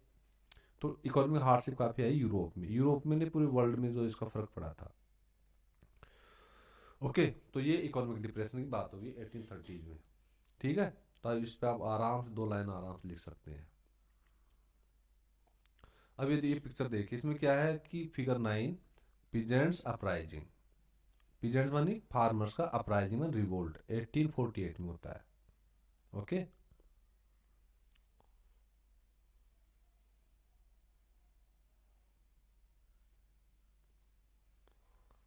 अब आप देखते हैं, सब वर्ड देखिए। अब ये the revolution of the liberals, जो लिबरल लोग थे उन्होंने भी क्रांति कर दी। देखो सब क्रांति कर रहे हैं, आर्टिसंस, पीजेंट्स, है ना। अब लिबरल्स ने भी लोहा ले लिया भाई। देखो, parallel to the revolts of the poor, जो गरीब लोगों के जो रिवोल्ट थे उनके साथ साथ parallel, poor, unemployed and starving peasants, जो भूख से जो मर रहे थे, हंगर से और हार्डशिप से जो परेशान थे। As for hunger, as for hardship, 2H, या मत बोलना आप, as for hunger, as for hardship से जो पीजेंट्स, अनएम्प्लॉयड, पुअर जो जूझ रहे थे, उनके साथ ही रिवोल्ट किसने शुरू किया? लिबरल्स ने। और कौन कौन ने? देखो, poor, unemployed, starving peasants and workers in many European countries in the 1848 revolution. देखो, लिबरल्स का जो रिवॉल्यूशन है 1848 की डेट आ रही है नीचे, 1848 में revolution led by educated middle classes was under way. ये अंडर वे था, चल रहा था, ये अंदर अंदर चल रहा था। ये लोग ओपनली करी थी, इनका अंडर वे था, अंडर वे था भाई। यार ये तो बड़ी परेशान कर दिया, कब तक चुप रहे हैं यार, तो बड़ी कसमकसी से रही इनके अंदर ही अंदर, है ना। और फिर बाद में ये भी आ पड़े फिर। तो देखो, इनका हम देखते हैं, इवेंट्स ऑफ फेब्रुवरी 1848, फ्रांस की बात है। तो क्या था? Abdication of monarch. एब्डिकेशन मानी गिव अप, एब्डिकेशन भाई ये हटना चाहिए, हटाओ इसको, abdication of monarch. And republic based on universal male suffrage, एक रिपब्लिक हो, लोग मतलब रिप्रेजेंटेशन ऑफ पीपल, मैंने बताया था ना, रिप्रेजेंट पीपल हो, किस पे बेस्ड हो? यूनिवर्सल मेल सफरेज पे, वही सभी को, यूनिवर्सल माने सभी मेल्स को, सफरेज राइट टू वोट होना चाहिए, सफरेज मानी राइट टू वोट, इस पे बेस होना चाहिए। तो ये इवेंट्स हैं यार, ये इवेंट्स हैं, ये सारी इवेंट्स ऑफ फरवरी 1848 की फ्रांस की। Abdication of monarch, republic based on universal male suffrage had been proclaimed. इनको इसको प्रोक्लेम किया गया, दोनों चीजों को। क्या? पहला एब्डिकेशन ऑफ मोनार्क, दूसरा ये कि उसकी जगह क्या हो फिर, republic based on universal male suffrage. In other parts of the Europe, Europe के और पार्ट्स हम देखिए जहां भी इंडिपेंडेंट जो नेशनल स्टेट्स थे जो अभी तक एग्जिस्ट नहीं कर रहे थे, जैसे Germany, Italy, Poland, Austro Hungary Hungarian, ये हंगरी से बना, ज्यादातर जो कंट्री है ना हंगरी से हंगेरियन बना है। पढ़ते पढ़ते हगने मत चले जाना है, पढ़ते रहो बस, हंगेरियन एम्पायर। ये चीजें मतलब हमने लिबरल्स की बात कर रहे हैं, इनका जो था रिवोल्ट भी अंडरवे था, किनके साथ में, poor, unemployed, starving business workers, many European countries की बात है ये 1848 की। ओके, अब ये देखो, ये how were liberty and equality for woman. अब यूरोपियन कंट्रीज में वुमन के एम्पावरमेंट की बात चल रही थी, इक्वलिटी लिबर्टी की बात चल रही थी, भाई इसको डिफाइन कैसे करें, ये मुद्दा था उनके पास में, भाई एक वुमन के लिए लिबर्टी इक्वलिटी क्या होनी चाहिए, तभी कह रहा है कुर्सी मेरे को दे दिया कर, चूं चूं करती है ये, ठीक है। लिबरल जो पॉलिटिशियंस थे, जैसे कार्ल वेलकर, एक इलेक्टेड मेंबर था किसका, फ्रैंकफर्ट पार्लियामेंट का, है ना, तो उसके विचार सुनिए ये, तो विचार आप इसमें पढ़ लेना, ठीक है। इसमें कोई टर्म आता है, ये फेमिनिस्ट वो टर्म आता है, देखो यार, फेमिनिस्ट टर्म आता है, फेमिनिस्ट का मतलब क्या होता है, अब हम देखते हैं नीचे, या पढ़ सकते हैं आराम से, वीडियो पॉज करके पढ़ सकते हैं अपना, ये वर्ड देखो ये आ गया न्यू वर्ड्स में, फेमिनिस्ट। फेमिनिस्ट होता क्या है, awareness of women's rights and interests, कि एक वुमन होती है, उसके राइट्स भी होते हैं, उसके हित भी होते हैं, इंटरेस्ट माने हित, उसके लिए अवेयरनेस, बेस्ड ऑन, किस पे बेस्ड होना चाहिए वो, बेस्ड ऑन द बिलीफ, इस भरोसे पे, इस बिलीफ पे बेस्ड होना चाहिए, किस पे, of the social economic and political equality of the genders, ये उसका बेस होना चाहिए, जितने भी जेंडर है, मेल है फीमेल है, उनको social economic and political equality मिले, social economic and political shape, ये सितंबर नहीं है, शेप है, social economic political shape equality मिले सारे जेंडर्स को, मेल हो फीमेल हो।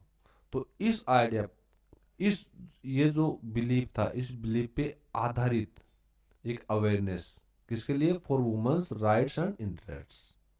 ओके, ये है फेमिनिस्ट।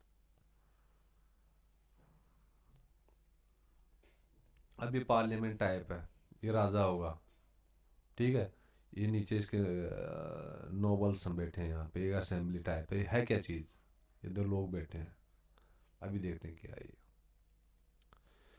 ये देखो फिगर 10, एक फ्रैंकफर्ट पार्लियामेंट है, देखो in the church saint Paul, church saint Paul में एक पार्लियामेंट है फ्रैंकफर्ट की, चर्च में पार्लियामेंट लगाई है। Contemporary colour print, notice the woman in the upper left gallery, ओहो, अपर लेफ्ट गैलरी, तो ये है अपर लेफ्ट, यहाँ देखिए ये वुमन भी बैठी है, हम वुमन की बात कर रहे थे ना फेमिनिस्ट की, तो यहाँ है भाई, ठीक है, पार्लियामेंट में एंट्री है वुमन की यहाँ पे। अब एक नया वर्ड आया है, आइडियोलॉजी, बहुत सारे लोग यूज करते हैं आइडियोलॉजी, यार उसकी आइडियोलॉजी तो करप्ट है, ऐसी है, तो आइडियोलॉजी होता क्या है, सिस्टम ऑफ आइडियाज है, system of ideas reflecting a particular social and political vision. तो सिस्टम ऑफ आइडियाज, मेरा सिस्टम ऑफ आइडियाज ये है कि आप जो है अपना हेल्थ और एजुकेशन, इन पे फोकस रखें 100%, और हेल्थ में सिर्फ क्या क्या आता है, मैं ये नहीं कहूँगा आप जिम जाओ दौड़ लगाओ, ये सब तो ज़रूरी है, इसके अलावा यदि आप डांस करते हैं उसमें भी आपकी हेल्थ, हेल्थ में क्या आता है, इमोशनल हेल्थ, साइकोलॉजिकल, स्पिरिचुअल, सारी हेल्थ आपकी स्ट्रॉन्ग होनी चाहिए, एकदम ऐसे वेल बिल्ट होनी चाहिए, एकदम आप ऐसे खड़े हो, यस यस।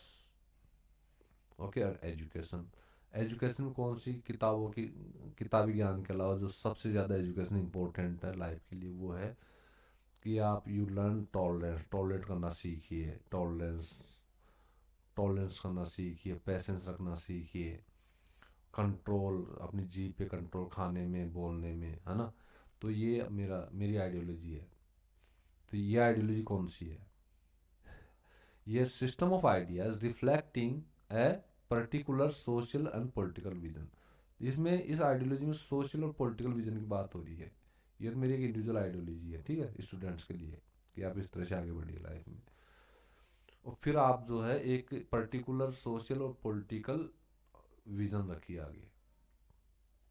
इसके लिए आपको रखना पड़ेगा सिस्टम ऑफ आइडियाज, कि आप सोशल सोसाइटी के बारे में कुछ सोचते हैं तो उसके पास आपका विजन होना चाहिए। पॉलिटिकल सिस्टम के बारे में आप सोचते हैं तो उसके लिए आपके पास विजन होना चाहिए। पॉलिटिकल जैसे कि भाई इंडियन कॉन्स्टिट्यूशन है, इसकी जो भावनाएं हैं, जो फीलिंग्स हैं, जो इसमें जो कोड है, उसके अकॉर्डिंग ही जो है पॉलिटिकल पार्टीज कंडक्ट करें, उसके अकॉर्डिंग उधर सब कोई काम करे, ये पॉलिटिकल विजन है। ये जो काम नहीं करते हैं तो आप रिवोल्ट कीजिए, है ना। ये तो vision of ideas reflecting a particular social and political vision. तो आपका जो सिस्टम ऑफ आइडियाज क्या रिफ्लेक्ट करता है? एक पर्टिकुलर सोशल और पॉलिटिकल विजन। पर्टिकुलर हो सकता है एक मैन का एक आइडिया हो सकता है, दूसरे मैन का कुछ और हो सकता है, अंधभक्तों का कुछ और हो सकता है। जो रियल जो कॉन्स्टिट्यूशन को मानने वाले होते हैं वो तो कॉन्स्टिट्यूशन को मानेंगे, ठीक है, ओके।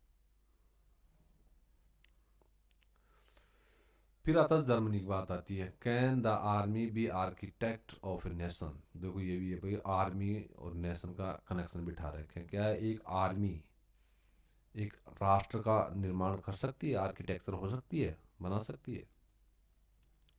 अब इसमें फिर बात होती है आफ्टर 1848 के बाद nationalism in Europe moved away from its association with democracy and revolution होती रही। मतलब डेमोक्रेसी से जो नेशनलिज्म का जो एक एसोसिएशन था, जो लगाव था, अटैचमेंट था, वो मूव अवे हो जाता है, दूर हो जाता है। Nationalist sentiments were often mobilised. जो नेशनलिस्ट जो सेंटिमेंट्स थी, जो भावनाएं थी, उनको मोबिलाइज कर किया जाता है। मोबिलाइज मानी उनको सेट इनटू मोशन, उनको एक मोशन में लाना होता था, एक गति उनको देना, किसी चीज़ को गति देना, उसको बोलते हैं मोबिलाइज करना। ये मैं आपको बहुत मोटिवेशनल बातें कहूँ कि यार आप हेल्थ एजुकेशन में ध्यान दो, इस तरह से आगे बढ़िए। ये जो फॉर्मूला बताया था, एंडीवर्स करने पड़ेंगे, आपको सेक्रीफाइस भी करने पड़ेंगे और पूरा डिवोशन दिखाना पड़ेगा। ये सारे आप काम करते हो हेल्थ और एजुकेशन के लिए, तो आपको बहुत ऊपर जाने से कोई नहीं रोक सकता। तो ये इस तरह से मैं आपको मोटिवेट कर देता हूँ, आप तो मोबिलाइज हो जाएंगे, आप एकदम मोशन में आ जाएंगे, यस। तो वही बात है, nationalist sentiments were often mobilized by conservatives for promoting state power. जैसे आज इंडिया में क्या हो रहा है, जैसे अंधभक्त वो लोग क्या करेंगे, लोगों को कैसे मोबिलाइज करने की कोशिश करेंगे?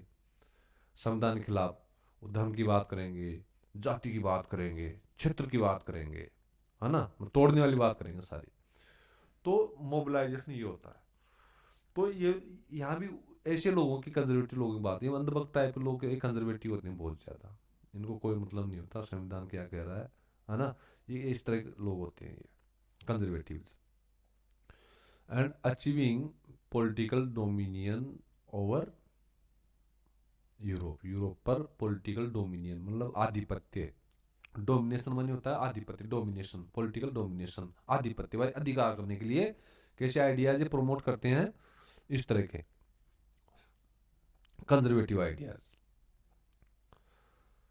जो सारे लोगों के लिए वो अच्छे नहीं होते, वो होते कंजर्वेटिव आइडियाज।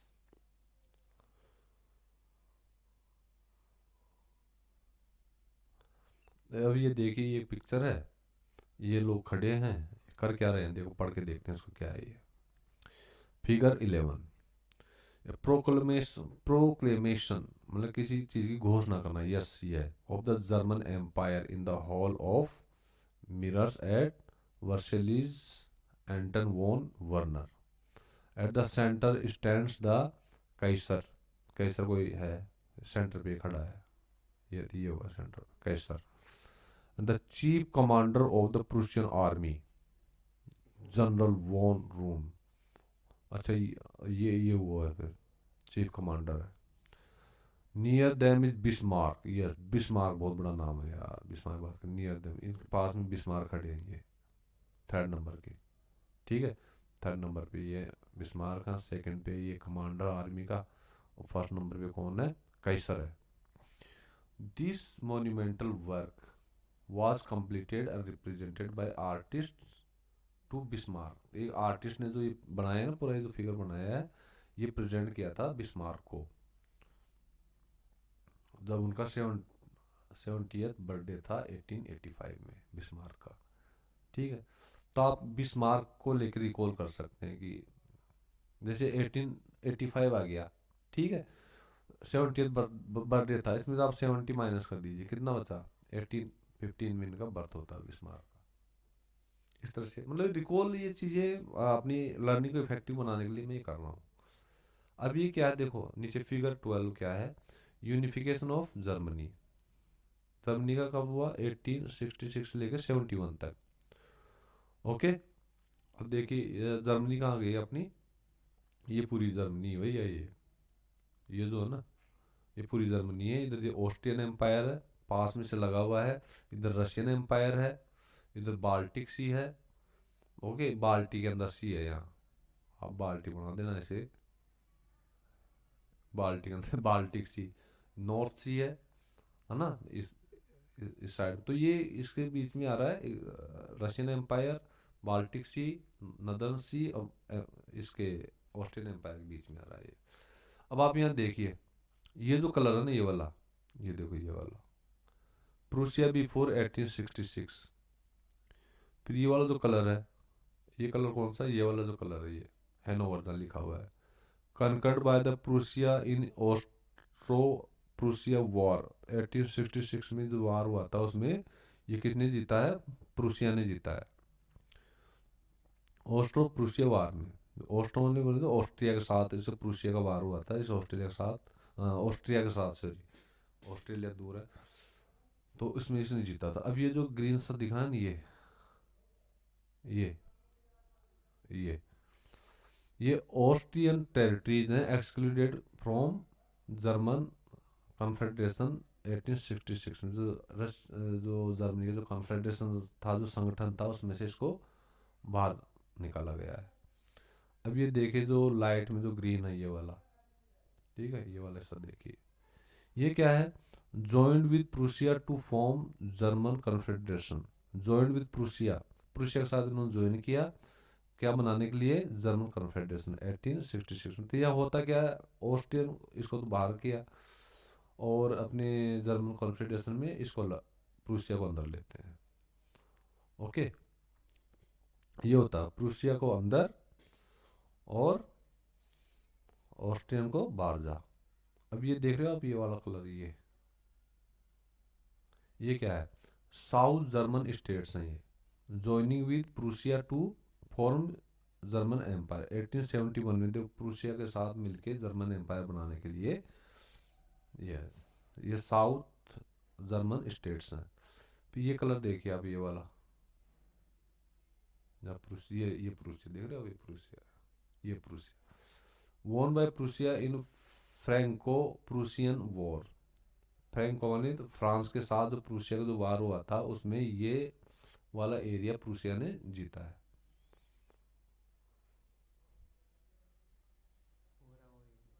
हाँ, ठीक है। अब आ जाओ साहब, इटली की यूनिफिकेशन में आ जाओ। ये माँ से जो कोड़ा हाथ में ले रखा है, कौन है ये, फिगर 3 में कैरिकेचर है, कैरिकेचर बनाया गया ऑटो वन बिस्मार्क, होते बिस्मार्क भी वहाँ खड़े थे ना, वही तो है बिस्मार्क, ये वही बिस्मार्क है, हॉल में खड़े थे कमांडर के साथ में। अब देखो कोड़ा ले रखा है गंजा है, ये देखो बिस्मार्क गंजा है को तो रिकॉल गंजे, कोड़ा ले रखा गंजे, दो आदमी दुबके हुए हैं, देखो सारे दुबक गए, देखो ये बिस्मार्क साहब गुस्सा आ गया, पता नहीं पी के तो नहीं आ गया अंदर। इन जर्मन रिचस्टेग पार्लियामेंट, रिचस्टेग बोलते हैं जर्मनी में पार्लियामेंट को, फ्रॉम फिगारो वियना, ये मार्च 1870 के इसने कैरिकेचर बनाया है, ठीक है, बिस्मार्क साहब। तो बिस्मार्क किससे जुड़े हैं बिस्मार्क? इटली के थे बिस्मार्क।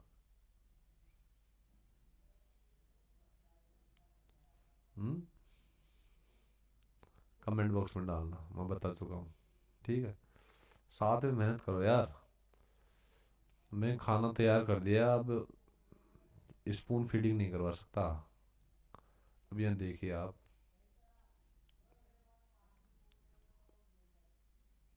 ये देखिए 14 देखिए, इटालियन स्टेट्स बिफोर यूनिफिकेशन 1858 का, ये इटालियन स्टेट्स है बिफोर यूनिफिकेशन।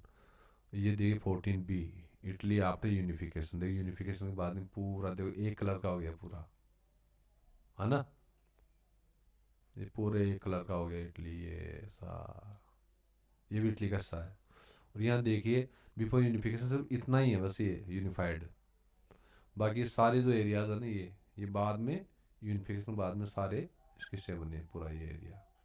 तो ये ब्लॉक यहाँ पे आके मिल गया पूरा, तो पूरा ये यूनिफिकेशन हो गया इसका। तो आप ये कह सकते हैं, तो from the mid of the Italy का जो आधा हिस्सा था ना, ये बीच में कटा हुआ था बिफोर यूनिफिकेशन। अभी इसके बाद में पूरा ये हो गया, मिल गया, जुड़ गया, फेविकोल का जोड़ लग गया बीच में। अभी स्ट्रेंज केस ऑफ ब्रिटेन, ये अपने नेक्स्ट जो नोट्स से पढ़ेंगे। ठीक है, आपको रिकॉल हो जाएगा, इसलिए मैं कर रहा हूँ। अब गेरिबाल्डी बात करें, जी गिसेप गेरिबाल्डी 807 में जन्म हुआ, 1882 में मर गए। ये कौन था? Most celebrated of Italian freedom fighters, most celebrated, सबसे ज्यादा मतलब जिनको योगदान माना जाता है। ओके, तो ये इटालियन थे, ये गेरिबाल्डी। जो राहुल गांधी की जो जीजी है, मतलब हमारे राजस्थान में जीजी को मम्मी बोलते हैं। जीजी कहाँ से थी? इटली से थी। जीजी कौन है? गेरिबाल्डी। ओके, जीजी को दीदी को बोलते हैं। ये देखो फिगर 15 देखिए, गेरिबाल्डी बहुत बढ़िया था, जीजी बहुत बढ़िया थी भाई। Helping king Victor Emmanuel second of Sardinia Piedmont to pull on the boot named Italy, English caricature 1852 का। तो यार ये बढ़िया आदमी देखो, हेल्प कर रहा है, इसकी बूट पहन रहा है, इसमें इसकी हेल्प कर रहा है ये गेरिबाल्डी। जी तो वैसे हेल्पिंग होती है मदर, तो है ना।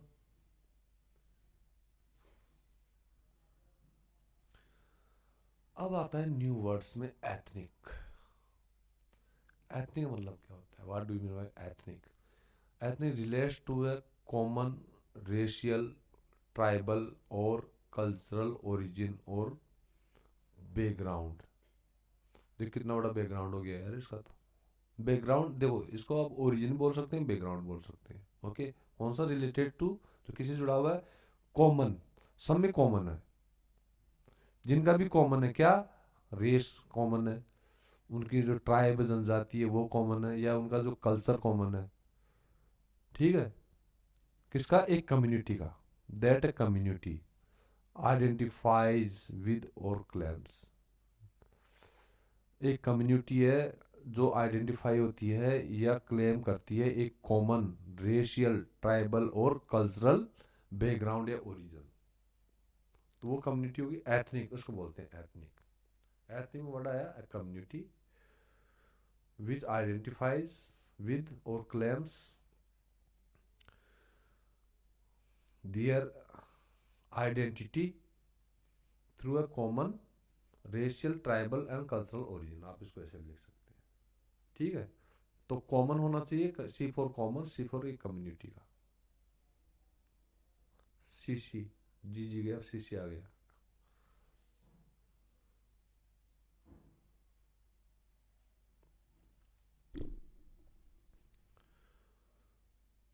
ये देखिए क्या है, पोस्टेज स्टैम्प ऑफ 1850 का है with the figure of Mariana. वो बताया था ना, जो भारत माता, वैसे Mariana representing the Republic of France. France का है ये, मेरियाना फ्रांस से जुड़ी है। ठीक है, आप ऐसे जो FM, ये FM रेडियो नहीं है, ये फ्रांस है, ये मेरियाना है। फ्रांस की माता, मतलब फ्रांस माता, ये भारत माता ये फ्रांस माता मेरियाना। ओके, मेरियाना देखो कैसे फिगर देखो, कितनी खूबसूरत फोटो बनाई थी, बाल गजरे वजरे मेरियाना माता के, है ना। ये क्या है, this is the female figure became allegory of the national. Allegory बोले तो एक उसका मतलब, एलग्री बोले तो एक समान अर्थक, मतलब समानार्थक भाई, ये जो भारत माता ही जैसे मेरियाना माता ही फ्रांस की माता है या फ्रांस मेरियाना माता है, ठीक है ऐसे। अब फिर मत देखो, फ्रेंच रिवॉल्यूशन में किसकी बात होती थी, लिबर्टी, जस्टिस एंड रिपब्लिक की। अब ये आ गई देखो, जर्मेनिया, ये जर्मनी की जर्मन माता है, जर्मनी माता। भारत माता है जैसे जर्मेनिया माता, जर्मेनिया फिलिप। तो ये जर्मनी की, तो G4 जर्मनी और G4 ये है, ठीक है, तो इसमें कंफ्यूजन नहीं है। Mariana FM। एलेग्री देखो क्या होती है, न्यू वर्ड्स एलेग्री आ रहा बार, वैन एन एब्स्ट्रैक्ट आइडिया, जो क्या होता है, फॉर इंस्टांस ग्रीड। ग्रीड मानी होती है किसी चीज की भूख होना, लालच होना, एनवी, या किसी के प्रति मतलब ईर्ष्या रखना, या फ्रीडम जैसे आज़ादी, लिबर्टी, आज़ादी is expressed through a person और ए थिंग। जब कोई भी एब्स्ट्रैक्ट आइडिया होता है, तो यह कौन सा एब्स्ट्रैक्ट आइडिया की बात कर रहे हैं हम, नेशनलिज्म की बात करें, राष्ट्रवाद की, है ना। तो नेशनलिज्म का जो एक जो एब्स्ट्रैक्ट आइडिया है उसको एक्सप्रेस करना किसी एक पर्सन या थिंग के थ्रू, वो होता है allegory. Representation of an abstract idea through a person और थिंग, एक पर्सन या व्यक्ति के थ्रू उसका एक्सप्रेशन, ये एलेगरी है। देखो, an allegorical story has two meanings. एक जो एलेगोरिकल जो स्टोरी होती है उसको दो मीनिंग होते हैं, वन लिटरल, दूसरा सिंबॉलिक। तो सिंबॉलिक होती हैं ये, ठीक है, लिटरल और सिंबॉलिक। तो इनको सिंबल बनाया गया, जैसे जर्मेनिया, जर्मेनिया को एक बनाया गया कि भाई जो जर्मनी की जो आइडेंटिटी है, जर्मनी माता, ठीक है, जो भारत माता वैसे जर्मनी माता जर्मेनिया। और फ्रांस की कौन सी थी, ये मेरियाना, मेरियाना है ना, मेरियाना माता ऐसे। अभी देखिए बहुत इंपॉर्टेंट है, मीनिंग्स ऑफ सिंबल्स। सिंबल्स के क्या क्या मीनिंग थे देखो, ब्रोकन चैन्स का बीइंग फ्रीड, बस चैन टूट गई आदमी फ्री हो गया। Breast plate with eagle, breast plate with eagle, जैसे ये है जो छाती के लगाते हैं, लड़ाई होती है जो छाती के लगाते हैं उस पर ईगल है, ठीक है, मतलब अपने बचाव के लिए जो लड़ाई में जाते हैं सैनिक, तो ये लगाते हैं ना इस तरह का शील्ड, ढाल, ईगल। ये इसका क्या मीनिंग है, symbol of the German empire, strength का है ये स्ट्रेंथ का है। और किसका सिंबल है ये, जर्मन एम्पायर, जर्मन एम्पायर की स्ट्रेंथ, ये समझ लीजिए आप। फिर है क्राउन ऑफ ओक लीव्स, जो ओक लीव्स का जो क्राउन है, ये ये थर्ड नंबर पे। ब्रोकन चैंस ये फर्स्ट नंबर पे है, और ये सेकंड नंबर पे है। ये फर्स्ट नंबर, ये सेकंड नंबर, ये थर्ड नंबर। और फोर्थ पे आ जाती है स्वॉर्ड, ये स्वॉर्ड किसका सिंबल है, sorry, crown of oak leave ये है हीरोइज्म का। और स्वॉर्ड किसका है फोर्थ नंबर पे, ये है रेडीनेस टू फाइट, ये आप लड़ाई करने के लिए तैयार है, डर नहीं दिया जा। फाइव आता है olive branch and around the sword, sword के चारों तरफ olive branch, olive, olive oil खाते हो ना आप, उसी की ब्रांच है ये, एक स्वॉर्ड के चारों तरफ ये रहा, यही है भाई, ये ओलिव ब्रांच है। इसको आप फिफ्थ नंबर पे लीजिए, किसका सिंबल है, विलिंगनेस टू मेक पीस, कि भाई आप पीस के लिए तैयार हैं। सिक्स नंबर पे black red and gold tricolour, yeah, ये black gold and red tricolour, ये फ्लैग की बात है, फ्लैग की 6 नंबर पे। ये किसका सिंबल है, उसका क्या सिग्निफिकेंस है? Flag of the liberal nationalist in 1848 banned by the dukes of the German state, जिसको जो ड्यूक्स थे, ठीक है, जो सरदार थे जर्मनी स्टेट्स के, उन्होंने इसको बैन कर दिया था। तो ये फ्लैग है क्या, है ना, 6 नंबर फ्लैग है। 7 पे rays of the rising sun, ये उगते हुए सूरज की किरणें, जैसे ये देख रहे हो आप, ये रेज है, ये रेज है, ये आ गया 7th। इसका क्या सिग्निफिकेंस है? Beginning of a new era, एक नए एरिया की शुरुआत होना, ठीक है। ये कौन पढ़ा है, पढ़िए भाई, ये देखो, ओहो, देखो ये जर्मनी की माता है जर्मेनिया, तो फालन जर्मेनिया, ये बनाई है 1850 में हबनर ने, जूलियस हबनर ने, ठीक है।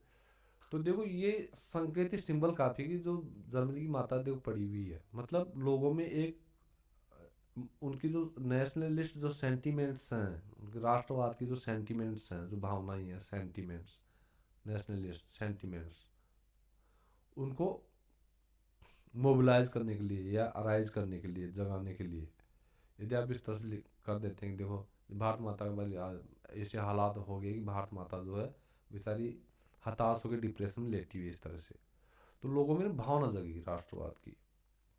तो इसी प्रकार ये एक इमेज उस टाइम का बना हुआ है, 1850 का बनाया किसी ने।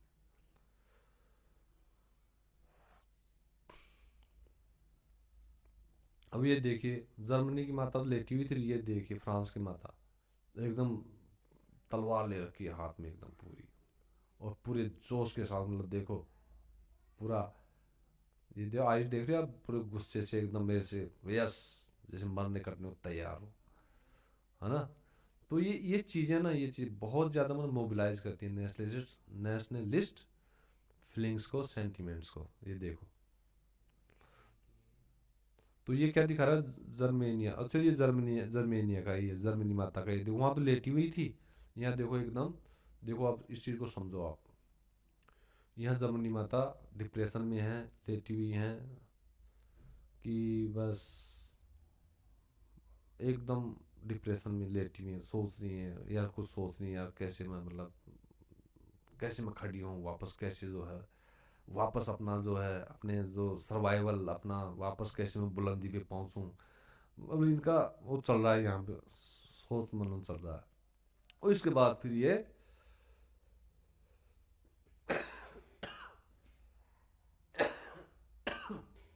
लड़ाई लड़ने के लिए खड़ी हो जाती हैं, yes I will do, yes मैं करूंगी, आई विल डू, लड़ने के लिए तैयार हो जाती है, अपने एंडेवर्स अपने प्रयास करने के लिए, अपने सेक्रीफाइस करने के लिए, अपना डिवोशन, पूरे डिवोशन के साथ, with all the commitment to sacrifice, with all 100% commitments, endeavours, ये खड़ी हो जाती हैं तलवार लेकर। और भी राइन, राइन क्या है? जर्मनी की रिवर है, जैसे हमने गंगा रिवर है ना, जो गंगा माता कहते हैं, वैसे राइन इनकी सेक्रेड रिवर है। तो ये भी क्या एक सिंबल है यार, कि ये राइन की गार्डिंग कर रही है, मतलब उनकी देखभाल कर रही है, उनको मतलब चौकस रक्षा कर रही है उनकी। तो ये बना 1860 का, वो 1850 का था ये 1850 का, मतलब 10 साल के अंदर फिर देखो ये हालात हो जाते हैं जर्मनी के, मतलब एकदम तैयार अपने उसके लिए। तो ये पेंटिंग में है, ओके। तो इसमें देखो, इसमें क्या है, the German sword protects the German Ryan, बोला जर्मनी की जो तलवार है वो जर्मनी की रक्षा करती है, ये लिखा हुआ है यहाँ कि German sword protects German Ryan.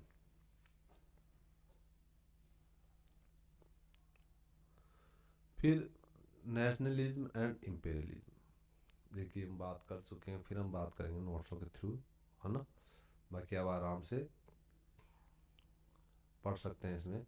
देखो इसमें the most serious source of nationalist tension in Europe after 1871 was the area called Balkans. Most serious source था नेशनलिस्ट टेंशन का यूरोप में 1871 के बाद में। एक एरिया है बाल्कन, क्षेत्र बाल्कन्स। ये क्या है? Balkans was a region of geographical and ethnic variation comprising, इसमें क्या क्या है इस एरिया में? मॉडर्न डे रोमानिया, आज के दिन रोमानिया है, Bulgaria, Albania, Greece, Macedonia, Croatia, Bosnia Herzegovina, Slovenia, Serbia, Montenegro, इतने सारी कंट्रीज इस एरिया में है आज की तारीख में। वोज इनहेबिटेट्स, जिनके रहने वाले थे, वर ब्रॉडली नोन एज स्लेव्स, और यहाँ के रहने वालों क्या बोलते हैं? स्लेव्स बोलते हैं। बाल्कन जो रहते हैं उनको स्लेव्स बोलते हैं। ठीक है। Large part of the Balkans was under the control of the Ottoman empire, बहुत सारा जो एरिया था ओटोमन एम्पायर के कंट्रोल में था। And the spread of the idea of romantic nationalism in Balkans together with the disintegration of the Ottoman Empire made this region very explosive। जब Ottoman empire का जब ओटोमन जो empire था वो जब खत्म हो गया, वो डिसइंटीग्रेट हो गया, बिखर गया वो।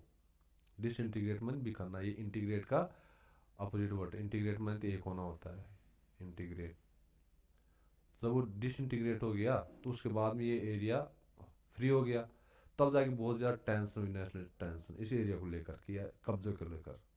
ठीक है। ओके, नेक्स्ट आते हैं। अब देखिए वर्ड आ रहे हैं, डिफरेंट स्लाविक नेशनलिस्ट। कौन से थे? उस एरिया के रहने वाले जो थे, जो नेशनलिस्ट बात करते हैं। Struggle for to define their identity and independence, तो उन्होंने स्ट्रगल किया अपनी आइडेंटिटी और इंडिपेंडेंस को डिफाइन करने के लिए। The Balkan area became the area of N intense conflict, बहुत मतलब बहुत ज़्यादा संघर्ष का, मतलब इंटेंस मानी बहुत गहरी गहरी, बहुत गहरी मतलब बहुत ज़्यादा कॉन्फ्लिक्ट का एक एरिया बन गया। कॉन्फ्लिक्ट बोले तो स्ट्रगल का, लड़ाइयों का। ठीक है, ये चीज़ है। अब देखो कौन कौन से पावर्स थे। ईच पावर्स देखो किन किन में टेंशन थी इस एरिया को डोमिनेशन करने के लिए, अधिकार में लेने के लिए। Russia, Germany, England, Austro Hungary, ये सब काउंटरिंग कर रहे थे। ठीक है, इस पे और द बाल्कन्स अपना पावर्स बढ़ाने के लिए, इनके खुद के जो पावर्स थे उसको एक्सटेंड करने के लिए, on control over the area, इस एरिया पे खुद का कंट्रोल को एक्सटेंड करने के लिए थी इसमें। तो इससे भी क्या हुआ? सीरीज ऑफ वार से बहुत एक सीरीज में एक वार हुई है इस क्षेत्र में, और फाइनली फर्स्ट वर्ल्ड वार हुआ। फर्स्ट वर्ल्ड वार की वजह क्या थी? Balkan, Balkan area. पूछे आज फर्स्ट वर्ल्ड वार तो बाल्कन मत बोलना। बाल्कन कब? जब ये ओटोमन एम्पायर जो था ना, ओटोमन एम्पायर जो टर्किश ओटोमन एम्पायर जब डिसइंटीग्रेट हो गया, फॉल हो गया, after the after fall of Ottoman empire. ठीक है। अब ये मैप देखिए पूरा, ये देखो पहले ये आप नीचे समझिए, मैप सेलिब्रेटिंग ब्रिटिश एम्पायर। तो इसमें ब्रिटिश एम्पायर को दिखाया गया है कहाँ कहाँ फैला। देखो यहाँ इंडिया में भी था, यहाँ ऑस्ट्रेलिया में भी, इधर ये देखिए पूरा मतलब कितना British empire. At the top angels are shown carrying the banner of freedom. Top पे क्या है? जैसे ये जो एंजल्स हैं, है ना, ये फ्रीडम का बैनर लिए हुए हैं। देखो फ्रीडम फ्रीडम फ्रीडम, टॉप पर, सॉरी, ये फ्रीडम का बैनर लिए हुए हैं। In the foreground Britannia, the symbol of the British nation. और जो सेंटर जो ब्रिटेनिया, ब्रिटेन से ब्रिटेनिया बना दिया, वही ब्रिटेन की माता ब्रिटेनिया। ठीक है, ये सेंटर पे है। Is triumphantly sitting over the globe, जो ट्रियम्फेंटली जो ग्लोब पे बैठी है, मतलब एकदम विजय की मुद्रा में। ट्रियम्फेंटली मानी means in the sense of victorious, भाई मैं जीत गई पूरी दुनिया, देखो ये बैठी है, इसके ऊपर बैठी है। The colonies are represented through images of the tigers. और जो भी कॉलोनीज हैं, कॉलोनीज मतलब जिनके ऊपर इन्होंने, ब्रिटेन ने अपना वो किया था, मतलब अपनी डोमिनेशन में लिया, अपने अधिकार में लिया, कंट्रोल में लिया। उसको कैसे दिखा रखा है, ये टाइगर, देखो टाइगर। ओके, एलिफेंट्स, एलिफेंट के रूप में दिखा रखा है, ये रहा elephant. Forest and primitive people, और ये फॉरेस्ट जंगल है, प्रिमिटिव जो आदिवासी लोग हैं ना, ये जो आदिवासी लोग हैं नंगे दंगे रहते हैं, ये देखो जंगल सा, ये जंगल एरिया पूरा, ये देखो पूरा जंगल एरिया दिखा रखा है यहाँ पे। ठीक है। The domination of the world is shown as the basis of the Britain's national pride। और जो पूरे वर्ल्ड पे जो ब्रिटेन वाले लोगों ने अपना डोमिनेशन किया, अपना अधिकार जमाया, उसको कैसे दिखाया गया है, बेसिस किसका आधार दिखाया गया है, ब्रिटेन्स नेशनल प्राइड, ब्रिटेन का जो राष्ट्रीय जो प्राइड है, घमंड, उसके तौर पे इसको दिखाया गया है। एक वर्ड देखो, nationalism allied with imperialism led Europe to disaster in 1914। Europe में क्या नेशनलिज्म की बात कर रहे थे, अपने लोगों के लिए इक्वलिटी, फ्रीडम, डेमोक्रेटिक सिस्टम होना चाहिए, लेकिन साथ में वो अपने नेशनलिज्म को इंपीरियलिज्म के साथ लेके चल रहे थे। इंपीरियलिज्म नहीं होता है यही जो ब्रिटेन ने किया, और देशों के ऊपर कब्जा, अपने साम्राज्य को एक्सटेंड करना, extension of their own empire. Okay, तो यूरोप में क्या है कि नेशनलिज्म के साथ इंपीरियलिज्म चल रहा था, जो डिजास्टर की वजह बना 1914 में, जब बाल्कन के लिए युद्ध, फर्स्ट वर्ल्ड वार शुरू हो गया था। वर्ल्ड वार फर्स्ट शुरू हो जाता है, इसलिए डिजास्टर की बात की गई है। ठीक है, क्योंकि उनमें खुद में लड़ाई होने लग गई, तो यूरोपियन जो कंट्रीज थे उनमें खुद में जो है सीरीज ऑफ वार्स होने लग गए। तो अपनी ये पूरी बुक हमने विजिट कर लिया है ना। और नेक्स्ट में अपने जो नोट्स हैं, सारी जो बुक्स है, इसके बेस पे हमने जो नोट्स तैयार किए हैं वो फटाफट फटाफट हम रिवीजन मार लेंगे, आपकी बहुत जल्दी समझ में आ जाएगा। तो हमने इसमें 3 टियर स्ट्रेटेजी अपनाई, 3 टियर स्ट्रेटेजी, 3 टियर स्ट्रेटेजी अपनी। फर्स्ट में तो क्या किया हमने, जो नोट्स, शॉर्ट नोट्स बनाए थे वो हमने रिवीजन किया, जिसमें कॉन्सेप्ट्स भी थे, टर्म्स डेफिनेशंस भी थी, और कुछ फैक्ट्स भी थे। दूसरा हमने एनसीईआरटी की जो ये बुक है इसको विजिट किया, इसमें टर्म्स के साथ साथ, डेफिनेशंस के साथ साथ हमने जो इमेजेस है, इमेजेस को रीड किया, समझने की कोशिश की, इनको कोरिलेट करने की कोशिश की। जो पर्सनैलिटी, जो पर्सन्स थे जो यूनिफिकेशन से जुड़े हुए थे, इटली, फ्रांस, है ना, इसके अलावा जो भी इवेंट्स हुई उनसे हमने जोड़ने की कोशिश की। और नोट्सों में जो इन दोनों की जो है पूरी समरी आ जाएगी नोट्सों में। ठीक है, वो बहुत फटाफट करेंगे।